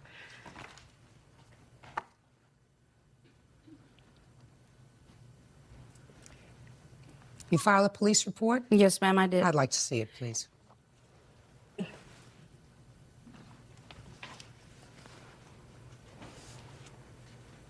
One of her favorite words is on my truck, too. Is this the only police report you have, Miss Kaiser? Yes, ma'am. And you spoke to somebody on the phone? Or Yes, did you ma'am. go there? No, I spoke to them over the phone. She said, "You might as well just give me everything over the phone because they're not going to do anything about it." That's not true. No, well, they were going to do the same procedure she was going to do with me over the phone. The police would have done something about it, Miss Kaiser, if you had said to them on the phone, "I saw who did the damage." But you didn't say that to the police. Yes, I told them. No, you didn't. I contacted Miss Kaiser by phone in reference to the criminal mischief. Victim 1, that's you, believes Miss Garza involved party 1 and an acquaintance may have done the listed damage to the vehicle while it was parked at the above location, but is not sure. They did do these damages to my truck. Victim 1 stated that there are some vulgar words And keyed on the Georgia vehicle. knows. She knows that they did it. I That's know. not my question, Miss Kaiser. You give a police report. If you say to the police, "My car was vandalized and I saw the perpetrators do it," then they write down perpetrator 1 keyed car, perpetrator 2 keyed car. I'm going to read to you again what the police department says you told them on the phone. Victim 1 believes Miss Garza and an acquaintance may have done the damage to her vehicle while it was parked at the above location, but is not sure. I told them I know it was them. You didn't tell them that you saw them do the damage, Miss Yes, I did. Kaiser. I saw No, them. you didn't. Real cases, real people. Judge Judy. Marianne Kaiser says her boyfriend's niece, Georgia Garza, keyed nasty slurs into the side of her truck. Now, I'm not saying that they didn't do it. I want you to trust me. I'm not saying that they didn't do it. I'm saying that you just lied to me when you said you saw them do it. Because you didn't see them do it. You surmised that they did it because the car was in one condition when you parked it. It was in this condition the next day when you went out to look at it, not at 3 o'clock in the morning, but the next day when you went out to look at it or when you went to drive it. And the only ones who had an opportunity, an inclination to do the damage was her. Right. And her friend. They did it. But, Miss Kaiser, I want you to try to pay attention. I'm not saying they didn't do it. I'm saying you lied to me when you told me a moment ago that you saw them do it. Because if you saw them do it, that's what you would have told the police, and you didn't. You said you believe it was her, you believe it was her girlfriend, but you're not sure, which is why they didn't go out and arrest them. Now I'm going to get to you. You keyed her car. No. Oh, yes, you did. Oh, honey, yes, you did. Why would I key her car if I don't even talk to her? Let there be one idiot, not two. She was the one yelling at the top of her lungs. Miss Garza, there isn't a question in my mind that you keyed her car. You and your girlfriend keyed her car because you were out at the club all night, probably had a couple of drinks. You left your baby home, so you had to rush home to your baby at 3 o'clock in the morning. That's normal. But here you did a good deed by driving your uncle home, and what you were met with was this lady who was being very unpleasant to you. Unpleasant, rude, right? No question. Threw you out of the house. You drove your uncle home. You went out of your way. She was nasty to your girlfriend. She was nasty to you. You got outside, and you keyed her car. Your Honor, she works at a bar. It could have been anybody. Could have been, but I'm telling you it wasn't. It was you. Let me see the damage. Can I see the bill to fix the car, please? Now, ordinarily, Miss Kaiser, I want to tell you something. I would throw you out. I want you to listen carefully. And so would most judges throw you out if you come into court and you don't tell the truth. They would say, I don't care whether your claim is a valid one or not. You come into court and you lie. I'm not going to entertain your case.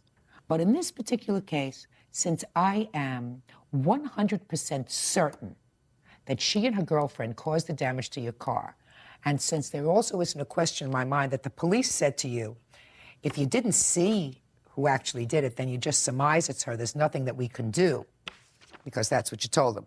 You figured if you came into court and said to me, I saw her, then you would have your car fixed. Don't go into court and lie. You lie to a judge once, usually you don't get a second chance. You understand? Mm-hmm. All right. What year truck is this? It's a 94 Chevrolet. So you have no insurance on the car? Yes, I do, but I didn't go that route because I wanted her to pay. Oh, no. What's your deductible on the car? $500. Good. Go that route. It may be a little more difficult for you. It may be a little more costly for you in the long run, but your lie's got to cost you something. So go have the car fixed. You got a $500 deductible, judgment for the plaintiff in the amount of $500. That's it. Parties are excused. You may step out. Nobody likes her. She just wants to blame me and my friend. They wouldn't leave, so. She was the one making an idiot out of herself, not us. And now the next case. All parties in the matter of Gilbertson versus Johnson. Step forward, please. 33-year-old esthetician Vernita Gilbertson is suing former client, 42-year-old safety engineer Taryn Johnson, for unpaid house-sitting fees. Taryn says Vernita didn't do her job. Miss Gilbertson, the defendant hired you to house/dog sit while she was on vacation. You made an arrangement. I think she was to be gone, according to your complaint, for 10 days. Yes. She was going to pay you $20 a day. It is your claim that you did your job. She came back from vacation and did not pay you. Correct. The defendant says you didn't do your job, so she's not going to pay you. Okay. How did you find this job? Taryn was a client of mine at the wellness spa, and she came in for treatment, and we had talked about her going away on vacation with her mother, and I offered my services, and she agreed. Were you supposed to stay at her home or just check on the home? I was supposed to stay in the home. What kind of a dog does she have? Is there dachshunds? Dachshunds, two of them. Okay. When was she leaving? May 9th. Did you stay in the house from the 9th until the 19th? Excluding the 15th, which is the Tuesday. We were there. I took care of the dogs in the morning, and then in the evening we returned about 7 o'clock. And Who's we? My daughter and I. And then we decided to go into the jacuzzi about 9 o'clock. We invited 2 friends over. They came and we went in the jacuzzi for about an hour. And then we decided to leave because there was all sorts of weird stuff going on. The TV went on by itself. The lights started flickering. I was like, that's it. We're out of here. So what did you do? We left. I made sure the dogs were secure. They had food, and then we left. Did you stay there on the 16th? Yes. And the 17th? I stayed until the 19th, until it was agreed upon. So? So on the Wednesday morning following the night of the jacuzzi party and whatnot, I got a call from my neighbor right here, Dawn Sohegan, calling me, telling me that there had been a party in my property the night before that disturbed her as well as the neighbors on the other side of my house, and that she was awakened by my dogs crying outside the house approximately 2 a.m. that morning. Step up. Tell me your name. Dawn Sohegan. First of all, I had only seen her come to the house once. I get up early and I go Well, to she bed had to late. have been there because the dogs would be dead after 10 days of not being fed or walked. Right, but they're also on medication and there's certain times of the day that she needs to be there, which she wasn't there at those times of the day. Go ahead. Then when the party happened, and it was a school night, a work night, what have you, and they're out carrying on in the jacuzzi, which it's late. How many people did you see in the jacuzzi? 4. So she's correct. There were 4 people.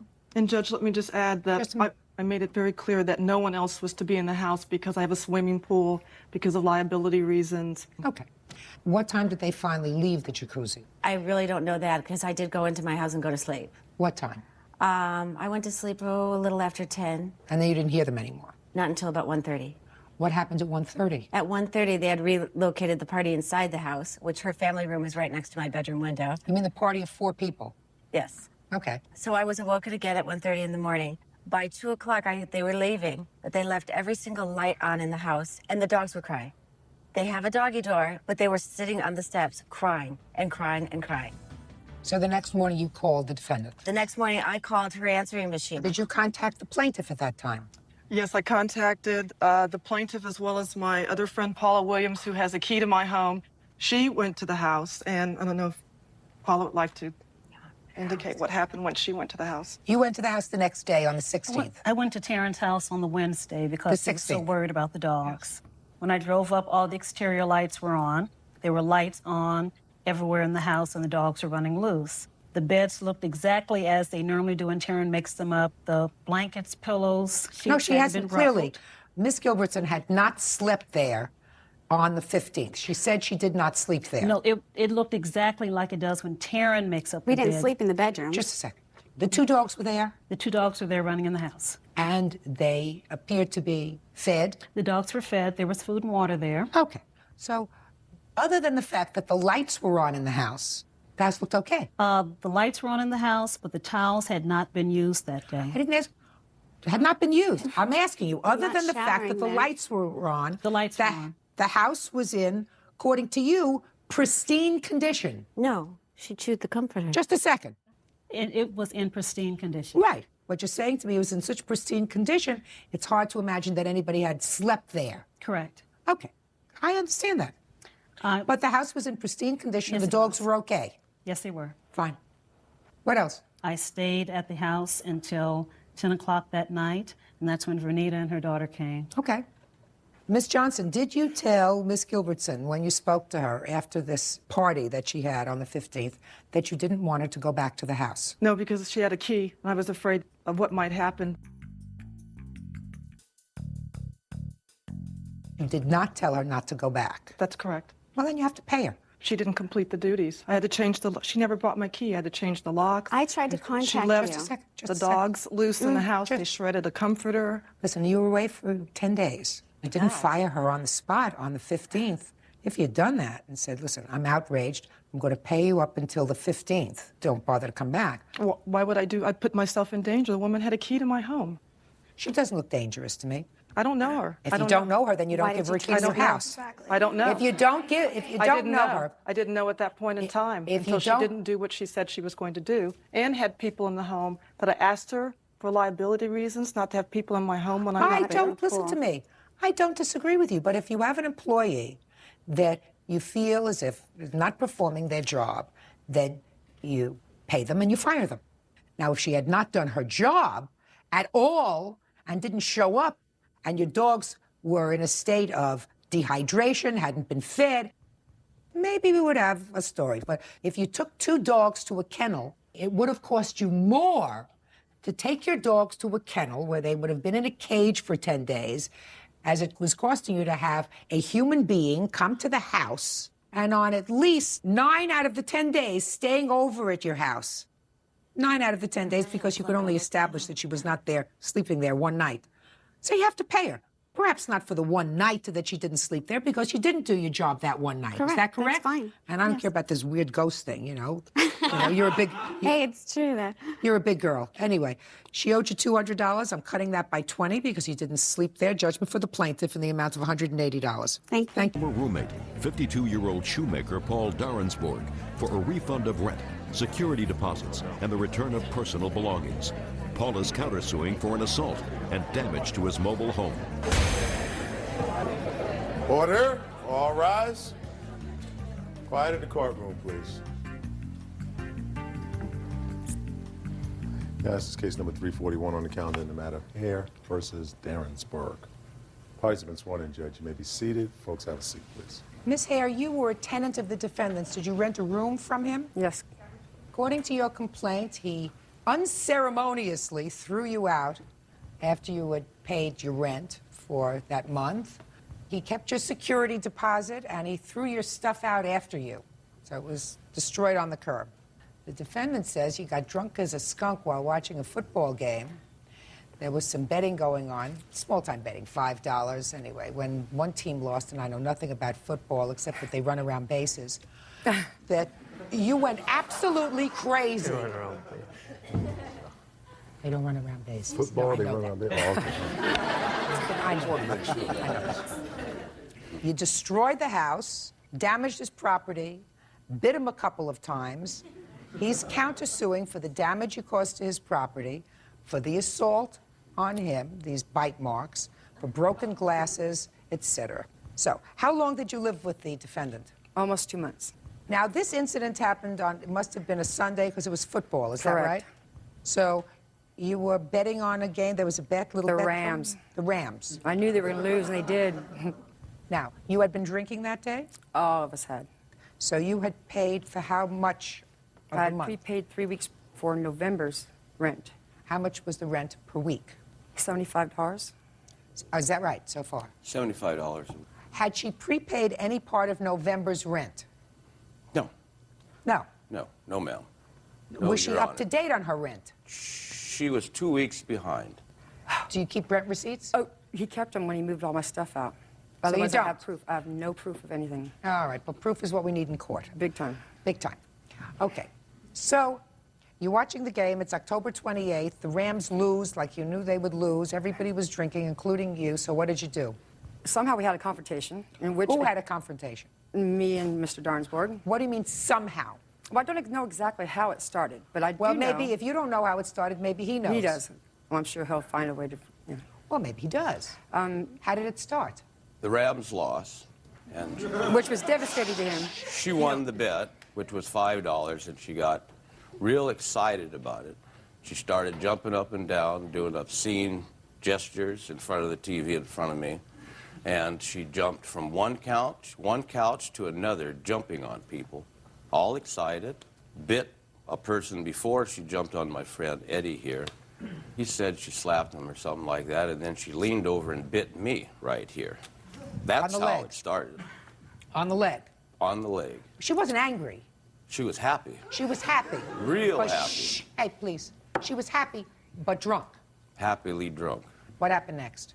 Some kind of way she had spilled a beer on top of the stereo and knocked it over. Okay, that's when things really got excited. That's when I got mad.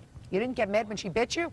I was furious then, and I got up, and that's when she got up, backed up, spilled the beer on the stereo, knocked it over. I don't remember exactly what I did at that instant, other than I eventually got over and got a rag and wiped off the stereo. I'm furious because I have a picture of it. The top of it is exposed. I paid good money for that stereo set. And people started getting up and walking around. You know, everybody's mad. this gentleman that's with her went into the restroom at the time, and she ran in there after him. That's when he said, I thought she attacked him. I think she did. He lost his step, fell down up against the wall. It's a mobile home, so the walls are prefabricated. And it was like a fight in there. So that's when I got up, grabbed her, pulled her into the living room, threw her on the couch, really. Tried to calm her down, and that's when Jim came out of the bathroom. That's Jim. You're Jim. Yes, screaming to her to leave, and then they left. This is pretty much what happened. Okay, so they left. And you changed the locks? I changed the locks.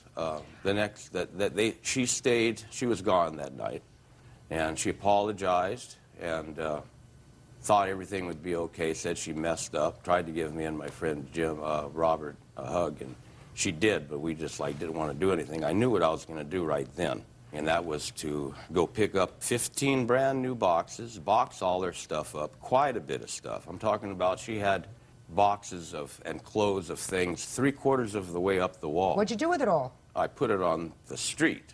Did you call her and tell her you were doing that? No, ma'am. Well, why not?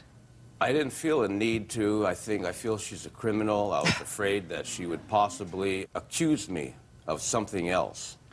I had called the police earlier about removing her because she walks around the house with a glass pipe smoking and acting crazy from time to time. Oh, my. I asked the police what I should do about it, and Don't tell me they what the wanted police me. told you. I just want to know. You put her things out on the curb, boxes Yes, and boxes. Yes, ma'am. And you'd never called her to tell her that you were doing that? No, ma'am. Now, there came a time, Miss Hare, that you did, in fact, retrieve some of your property from his house. Yes. When was that? When I came home from work that night. Found what? His friend Robert informed. I drove right past my belongings as I pulled into the mobile home park, not even seeing it. His friend Robert stopped me and says, Jenny, I got something I got to tell you. I feel I'm the best one to show you. And he turned me around and showed me there's all your belongings. They're on the street. If I didn't notice Jimmy's lamp, I wouldn't have noticed anything. And right then I was dumbfounded. And you stayed there with your stuff? Robert, his friend, stayed with my stuff. He made sure that nobody messed with my belongings. He said he sat there all day making sure nobody stuff. Really? Yeah, his friend Robert's a very nice guy. I'm not Robert. Oh, your friend No, Robert. that's Eddie. Oh, that's wonderful. So what kind of belongings do you say were damaged or taken? Oh, the things that he didn't put out on the curb. Like what? My Ryobi drill, a hand cordless drill. What else? An umbrella, which is sentimental value. Yeah. And then, of course, the receipts, yes, the receipts that he failed to put back with my belongings. My pull-up bar, I know he still has in his backyard because I have driven by. I know that it's still there. You what? My pull-up bar. It's a workout bar. Do you have a pull-up It's a bar? parallel bar for doing pull-ups. Pull-ups. It's still there. Do you want to give that to her? Oh, yeah, she can pick it up 8 times You have a a night. drill of hers? No, my friend Robert, which I didn't know he was doing it, he felt for what he was doing, he wanted to be compensated. He did take the drill and the umbrella. Real cases, real people. Judge Judy. Virginia Hare says ex-roommate Paul Darensborg kicked her out after an argument over a football bet. Paul says a drunken Virginia was acting crazy. Did you bite him? I might have. May it cost you a drill? That's why I figured, well, I won't get the drill back in working order certainly anyways. not. And you have no proof that you paid The rent? receipts. My witness here has seen my receipts. Oh, did you? Yes. You know all the dates on the receipts, sir? Oh, I don't know the dates, but I did see the receipts. Well, of I course, do she know kept that they receipts. She were was there for months. rent receipts. 2 months. Yeah, she was there for months, but she has no receipts into November. You didn't remember any receipts from November? No, I don't. So we have no proof that you actually prepaid rent. How much was the security deposit? $150. Good. Now, you want to tell me about your counterclaim? Your counterclaim says that she just threw stuff on your stereo. Yes. Did you have it fixed? No, I haven't had it fixed. Do you have pictures of it? He Yes. had pictures of him and the lady over there on top of the stereo unit when the drink got spilled. And then when I heard that he says, I broke his stereo, well, why aren't the pictures wet? You don't remember. This is the pictures of stereo, and this is the wall and the door to the roof to the bathroom. Well, to the bathroom.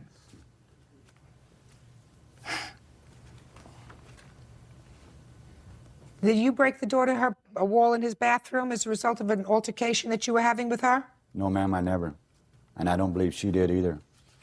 Well, you don't remember either. Step up here, please. Your last name is? Crafton? Did you see the plaintiff bite him? No, I never. Was she out of control? She was a little wild, yes, I would say, but so were the rest of us. Was she out of control? I wouldn't say out of control, no. I would say she was feeling pretty good, yes, like the rest of us. But I'm sure she knew what she was doing. She doesn't remember what she was doing. She just told me that. Well, I know that I did not do anything purposely. You may not have done anything purposely, but if you damage the property, you got to pay for it. Got to compensate him for it. You have a counterclaim. Say it gets nothing, except I have to figure out whether or not she gets anything back from her security deposit. So you're saying that there was damage to your stereo, but you have no receipts for it. Is that right? No, I have no receipts for the purchase And she of the damaged the stereo. door, which you didn't have fixed. That's correct, Your Honor. Okay, and you have no estimates for the Yes, door? I have one estimate on So the then door. I'd like to see the estimate. But if I had money, Your Honor, to get the stereo fixed and to get this door fixed, I wouldn't be renting a room. Listen, if you don't have an estimate, I'm not telling you to get it fixed. I can't tell how much it was going to be to have something fixed unless I have an estimate. It's ruined. It was saturated. You can't Well, I spill don't know that that. much Get fluid an on it. expert to come in and testify to that. $175. So that covers her security deposit. Is that right? Yes, Your Honor. Perfect. So the only thing I have to decide is whether or not you had a right to throw her out of the house unceremoniously. I believe that you did. I believe that she was acting in a totally bizarre manner, and that bizarre behavior may have been the result of liquor. But you didn't have to tolerate that in your home. She was a month-to-month tenant. You threw her out. Property went. She got all of her property back. You boxed it. The only thing you didn't get back was an umbrella and a drill, which Robert has. He doesn't have it. He has your pull-up bar, which he will see to it that is returned to you. You caused damage to the door, $175 for it, so you get no security back. However, the security was $150. The damage to the door is $175, so you're only down $25, right? Yes, Your Honor. You have any medical bills, any doctor's reports as a result of the bites No, I on don't, you? Your Honor. Okay, so you get $25. Don't get drunk. People look stupid when they get drunk, that's all. Parties are excused. You may step out. I'm just happy that she's out of the house. Glass pipe, what is that? You know, he had to make me look bad somehow. I think everybody should be very careful on who you rent a room to. And now the next case. All parties in the matter of Potts versus Lake. Step forward, please. 24-year-old student Jamie Potts and her husband Marvin Potts are suing her brother, 23-year-old Shay Lake, for a year of unpaid rent and for the cost of a van. Mr. and Mrs. Potts, the defendant is your brother, is that right? Yes, he is. And your brother-in-law. Yes, ma'am. And according to your complaint, your brother moved into your home. And there was an agreement that he pay $60 rent, which would cover his rent, his food, utilities, etc. He paid that for a while and then stopped. Yeah. You want him to pay for 26 weeks of rent that he owes. In addition, you sold him a van for $500. He was to make payments on that van until it was paid off. He took the van and made a couple of payments, but still didn't complete paying for it. Correct. When did your brother move in? He moved in with us 8 months ago in April. He had a job, a full-time job, and he was paying us like he was supposed to. And then he was laid off, from what I understand, what he told me, he was laid off. And he just stopped paying us. Where are you living now? With her still. What are you doing here? Well, Your Honor, the reason that he's still living with us is because we had a house fire. And right now we're staying at a hotel, Holiday Inn Hotel. So we're not paying for rent right now. We're not paying for mortgage. As soon as we go back to the house, he's not allowed He's to go not back to gonna the come house. back with us. He's fine as far as we're supposed to be back in the house in 3 weeks. You're living in the same motel? No, It's we two have rooms. two different It's rooms. two rooms. He's in He together. shares a room with our children. We have 2 children, and there's 2 beds in each room, and they're together. And he shares a room with them, and we have the other room. And we didn't want to just, I don't want to just kick him out without any place to go. He's my brother. So what are you suing him for? We've told him Because- that as soon as we back, he's not allowed back in the house. I don't care. Once He's we're back in the allowed back in the house. Not if you're angry with. Well, let's get to the van. Let's forget about this. Did you take their van? Yes, I did. Do you drive their van? Yes, I do. In whose name is the van? Mine. So you had a title to you. Yes. Okay. And did you do a bill of sale for this van? No, we didn't. Why not? Because he's my brother. I didn't think I'd have to. When you have family, you expect that your family is going to do what they say they're going to do. And the reason that he says he's not paying us for the van is because He gave me a car when he was 16. He had his license taken away, but he's lived with us. He lived with us after that for about 6 months, rent-free, while he was having problems with his father. His defense to the van is what? Why didn't you finish paying for the van? I never started actually paying for the van. When I was 16, I lost my license, so I How old are you now? I'm 23. Go ahead. And I gave my car to my sister, and she never paid me for it, so when she gave me the van, I figured that was payment for the car. Well, Mr. Lake, was it ever discussed that you were going to pay $500 for the van? Briefly, yeah, a little bit. What do you mean briefly? It was discussed a little bit, but not too much. I mean, she's my sister, so... Just a second. Either she said to you, listen, you gave me a car 7 years ago, so I'm going to give you this old van. Or she said to you, I will sell you the van for $500. And you said, okay. And she gave you the van and signed the title over to you. Which one was it, Mr. Lake? She did tell me that I have to pay her $500 for the van. There you go. So you made up in your own mind that 7 years ago you gave her your car, so this was a fair swap. Yes, I did. Okay, well, you can't do that. I mean, that's ridiculous, right? Not as far as I'm concerned, no. Why not as far as you're concerned? Well, I still gave it to her, no matter how long ago it was. Oh, but it makes a big difference. You know, it's worth more than the van that she gave me. But it makes a big difference, Mr. Lake. The big difference is, if you had said to her, no, I believe you should give me the van because of the car I gave you 7 years ago, and then she had a choice. And her choice was to say, no, I want to be paid for this. Oh, yes, you're right. You were nice to me once, now I'm going to be nice to you. Well, then she might not have given it to me, so... Right, so you tricked her. Yes. But he does this to me all the time. He's my little brother. Look, Miss Potts, you don't get any rent from him. Let me explain something to you. We have a contract written up. I don't care whether you have a contract or not. If your brother stops paying you rent, and he stopped paying you rent 5 months ago, and you still let him stay in the house, that's your problem. Okay, Do not visit that on courts. He is not staying in the house. No. He was staying in the house until there was a fire. But, Your Honor, there is more to it than that. You have to understand, after he got laid off from his job, he had surgery on his ankle because the doctor told him that could be the reason it's bothering him. He was in an accident in '97, and he had pins removed from his ankle. So that was, that took a month. And then after that, he got a job, and he was fired from it. That's why we didn't kick him out, because he was trying. Yeah, there was always something. We didn't just say, okay, you got to leave. This is not something. He's my brother. Good. He always had a reason why. There was always reasons. He hasn't been told it yet. Don't bother me over the rent. You have a cause of action with regard to the car. What year car was this? It was like an '87. You have title to show me? I didn't bring it with me now. He has everything. Well, how do I know you even sold him this van? He admitted to it. I don't believe him necessarily. You don't believe it? He just told me he tricked you into giving him a van that I have no... You have the registration for that van? Not on me, no. You have your driver's license? Yes, I do. Let me see your driver's license. Don't you usually keep registration with your driver's license, Bert?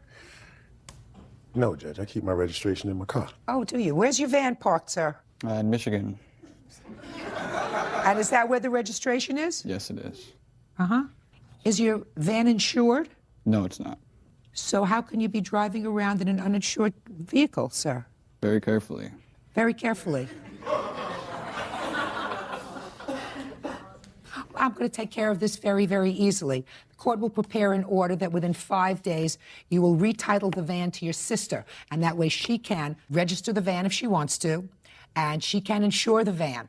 So the court will prepare that order. That gives you 5 days. Clear? The rest of your case is dismissed. That's all. Can I add one more thing? That's the it. van is not Parties are excused. 20-year-old phlebotomist Cassandra Trester is suing her former roommate, 20-year-old college student Layla Richardson, for purposely bleaching her clothes.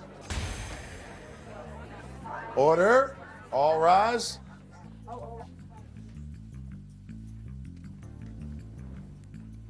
Yeah, this is case number 534 on the calendar in the matter of Trester versus Richardson. Parties have been sworn in, Judge. You may be seated. Gentlemen, have seats. Miss Trester, the defendant was a roommate of yours, and it is your claim that when she moved out, she purposely bleached your clothes. And in addition, she either took or stole some of your property. Yes. Defendant says nonsense. When did you move in together? We moved in August. How many people were sharing the apartment? There was 4 of us all together. Was it an apartment, a townhouse? It was a townhome, three levels. Were you going to school or working? I do both. And the other people? My brother and the other roommate work, and Layla was working at the time. When did you move out? I moved out on November 9th, 2000. Had you signed the lease? Yes, I had. So you broke your lease when you moved out? No, I had cleared it with our landlord. But you were breaking your lease by moving out early? Yeah.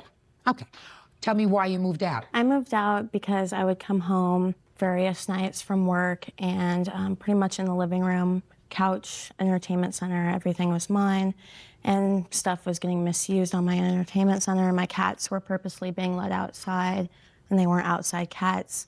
And I was just, I moved all my stuff up to my room pretty much. And a couple days later, I was in Cheyenne, Wyoming, visiting a friend. Cassandra called me and pretty much told me that it was unfair that I moved my stuff upstairs because, all the roommates were using it. And I explained that pretty much, if they can't use it properly, it is my stuff. I should be able to move it up to my room if I'd like to. And pretty much after that, we just weren't getting along, arguing, yelling at each other.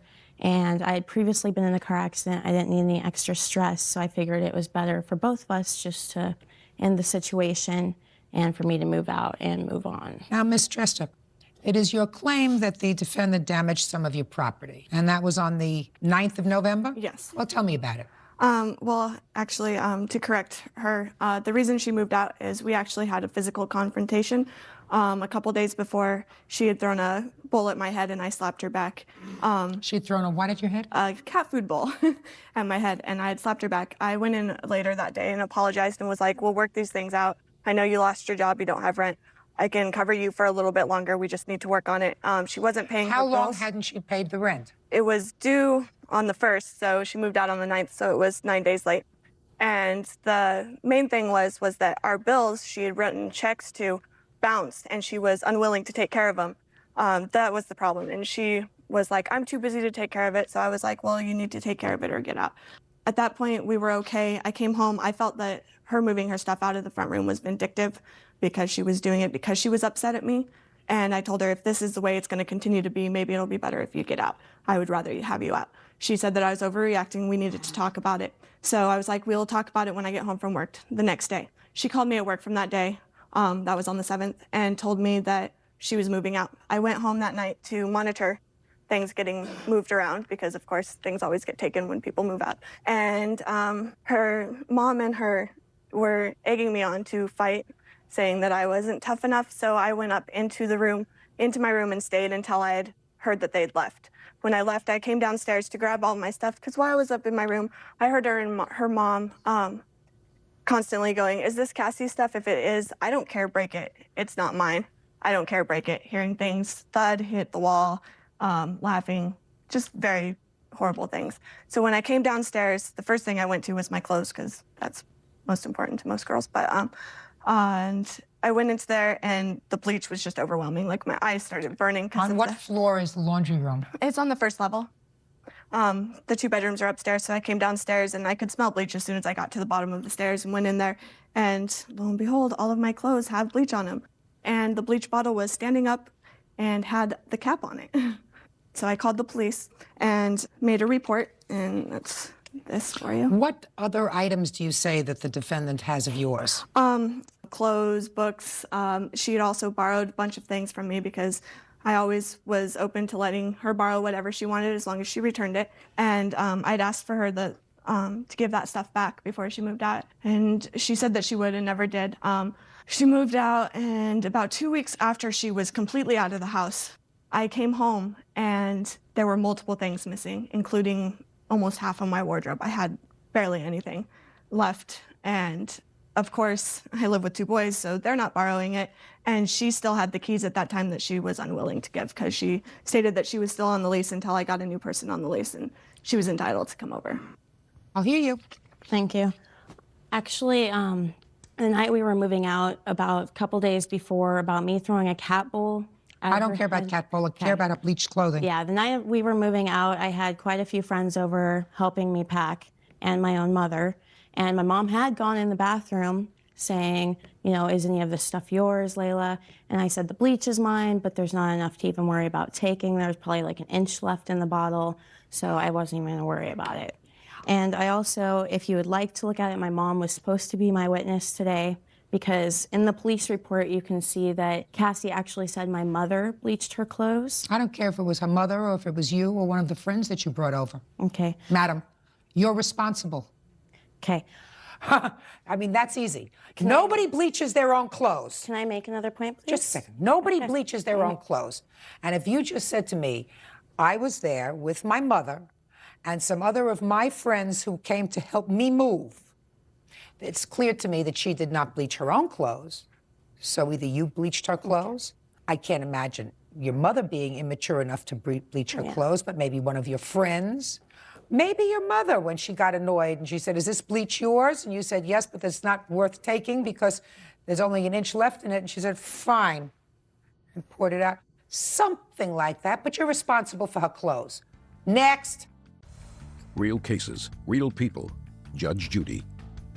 Cassandra Trester says ex-roommate Layla Richardson owes for bleaching her clothes.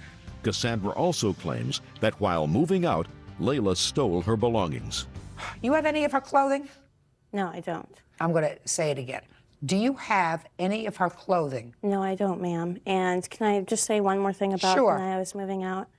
We were moving out, and I got my stuff in trucks to go to the storage unit to put in there, and it was about 8:30, and we were walking right past that bathroom. I didn't smell any bleach. I am really unaware of what happened, honestly. If you can look at the police report, that would be great. Why would you think she would bleach her own clothes? I really don't know, but... Now, what's the value of the clothing that was bleached and destroyed? Sorry, I don't have it all added. I have it all added in between.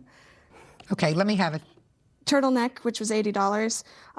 Trans 9 pants, $80 as well. Long sleeve blue shirt, just $20. Pair of jeans, $50. Black short sleeve shirt worth $20. Blue Chinese writing shirt, which is $30. A black sweater, which is $30, and pajama bottoms worth $10. $320. Now, you have no direct proof that she stole anything from your house. Actually, I do. I'd like to hear the proof. Jeremy called me and was like, Layla just came over. Jeremy. What's your last name? Skog. Okay. How do you know these people? At the time, I was Layla's best friend and also a very good friend of Cassie's. Okay. I was there with Layla helping her move her things out. What Cassie said about Layla taking different articles of her clothing, or I'm sorry, different things out of the kitchen and stuff, is this Cassie's? Okay, then break it. That is correct. That happened several times throughout the night. I went into the bathroom to go to the bathroom, and I recall there being a strong odor of cat litter, and I actually mentioned something about that. After I left the bathroom, only 2 people went into the bathroom before Cassie found the bleach, which was Layla and her mother. Later that night, after everything had happened, right after the police officer had called me, Layla called me and said, please don't say that my mom and I did it. I swear I had nothing to do with it. Please don't say that my mom and I did it. I told her I'd already talked to the police officer, and then I said I wasn't positive that she had done it, but that I had told the police officer that the only 2 people in the bathroom were Layla and her mother. A couple days later, she called me and said, I want you to see how cute I look today. Can I come over? I said, absolutely. She came over, and she was wearing the purple floral skirt of Cassie's that she had lost and the gray New York sweater. And yeah, just a second. Yes? I'm sorry, I obviously didn't steal any of her clothes. Well, let's talk about that particular outfit. He's not lying. He's telling me the truth. Okay. Well, He's telling me the truth. That's what he saw you wearing. Okay, well, actually, I don't have a pink floral skirt or anything. You don't have one that belongs to you. Correct. No, I don't wear skirts, ma'am. Listen to me. I don't have Listen to me. her clothes. He's not lying to me. How do I know that? I don't share my secrets, but I know that he's not lying to me. And then I believe almost every day that week, she had come over wearing something that I recognized as Cassie's.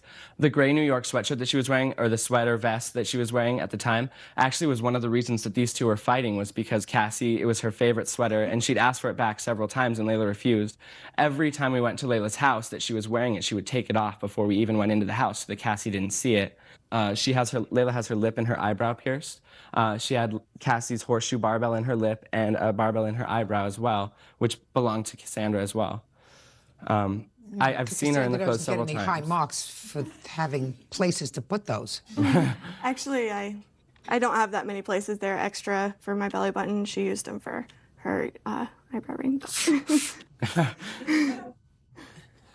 I'll hear your witness. You have a witness? Is Yes, that why you his brought name this is Stephen person? Snow. He was there the same night also. Okay, Steve, I've already decided that she or her mother bleached the clothes. So I want you to pass over the bleaching. I don't want you to waste your time with nonsense about the bleaching. She or her mother bleached the clothes. What do you know about any other clothes that are in Miss Richardson's possession that don't belong to her? Do you know anything about that? I do not. Good, then you may be seated. Miss Richardson. Yes? If you're going to lie, lie big. You don't lie over $500, which is what the plaintiff is suing for. She's suing for $500 for her clothes. The bleached clothes alone come to $320. I would give her the $500 just because you were nasty. But I found that you do, in fact, have other of her property that you decided for some reason to appropriate for your own use.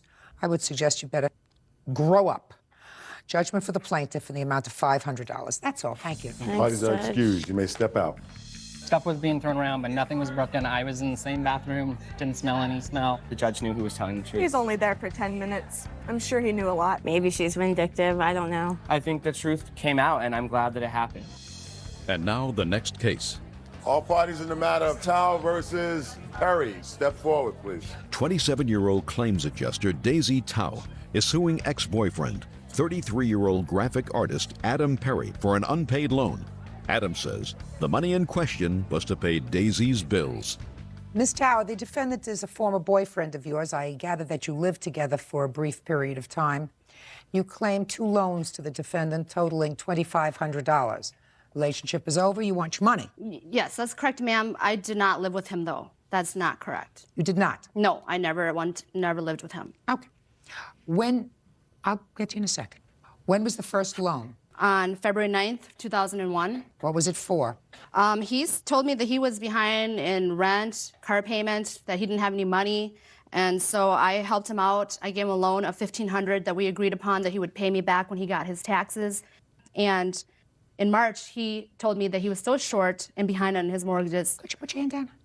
And so then I had to loan him another $1,000.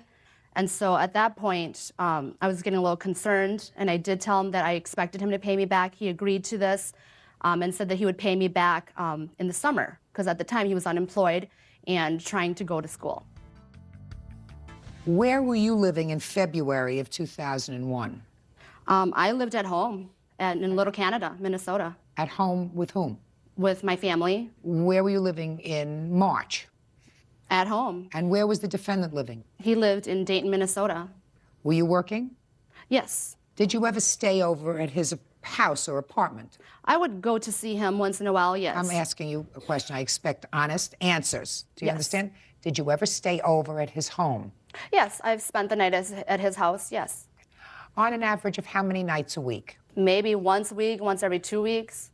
Now, Mr. Perry, it is agreed that she gave you $2,500. Yes, Your Honor. Now, you tell me what that money was for. In January, Your Honor, she wanted to move in together. I had a relative living with me, and she asked if I had my relative move out. Your Honor, that is not true. I don't want you to interrupt him. So my cousin moved out, and she agreed to roughly pay half of the bills, which I have a list of a couple of months, which total a little over $1,100, and she said That's she would not pay true, half. Your Honor. Do you want... I'm sorry, ma'am. I don't mean to be disrespectful. What Then you he's saying is can't not true. speak when he's speaking. When, according to you, did she move into your home? In early January. She moved all of her clothes and belongings and... She had clothes, belongings, hair dryers, curling irons. Are you telling me, sir, that she moved all of her personal belongings from her parents' house into your house? She wasn't living at her parents' house, Your Honor. Where was she living? She would stay at some friend's house, and she moved from place to place, and that's why she asked, because she was going to switch her job position and move closer to where I lived so that we could be together. So she moved in January? Yes, And Your she agreed to, according to you, roughly pay half the expenses? Exactly what my cousin was paying, which was about $500. Well, now you changed the story. Mm-hmm. So which is the story, that she agreed to pay for roughly half the expenses, or that you had a fixed amount of $500? It was about $500, Your Honor. Now, about $500, sir, isn't an agreement. No. So what was it? Well, let's say this. She moved in January. Yes. Did she give you a check in January? No. She did not No, give me... shh. No. Okay. She gave you nothing in January. No. And then on February 9th, she did give you $1,500. Yes. Is that right? She said. Just a minute. And that was the beginning of February. Yes. So I assume you were going to tell me that at the beginning of February, having lived there for 1 month and having had an agreement with you that she would pay you roughly $500 a month, she decided to pay you for January.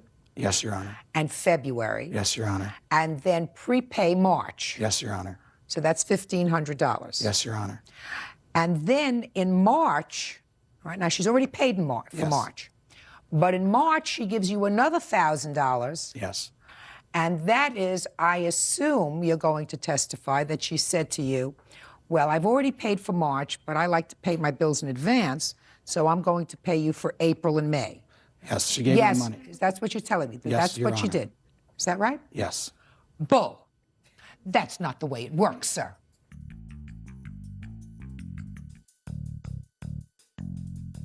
If somebody agrees to move in with you as a roommate, and let's say she fell behind in January, so she maybe would have given you January, if I believed your story, January and February. So she would have given you $1,000 to cover January and February. Yes, Your Honor. And then when March came, she would have paid you $500 for March. So she would have given you a total of $1,500 for January, February, and March. Yes. And what you're telling me is, no, that's not what she did. She paid you 3 months at one time, a little in advance, and then she paid you for 2 months after that. I don't believe you, sir. She wanted me to keep ahead, Your Honor. I don't believe you, sir. I believe that you fell behind in your bills. Now, you didn't tell me about that. Did you fall behind in your bills? Yes, I did. Okay. So you needed money. Yes. Is that right? Did you say anything to her about giving her back any money when you got your tax returns in April? I did not, Your Honor. Mm-hmm. She was there at least 4 days a week, Your Honor. I was Oh, not. shh, just a minute. Mr. Perry, when somebody lives with you full-time, Yes. they are not there 4 days a week. No, she was not living with me full time. Give her back her money, Mr. Perry. Judgment for the plaintiff in the amount of $2,500, that's all. Parties are excused.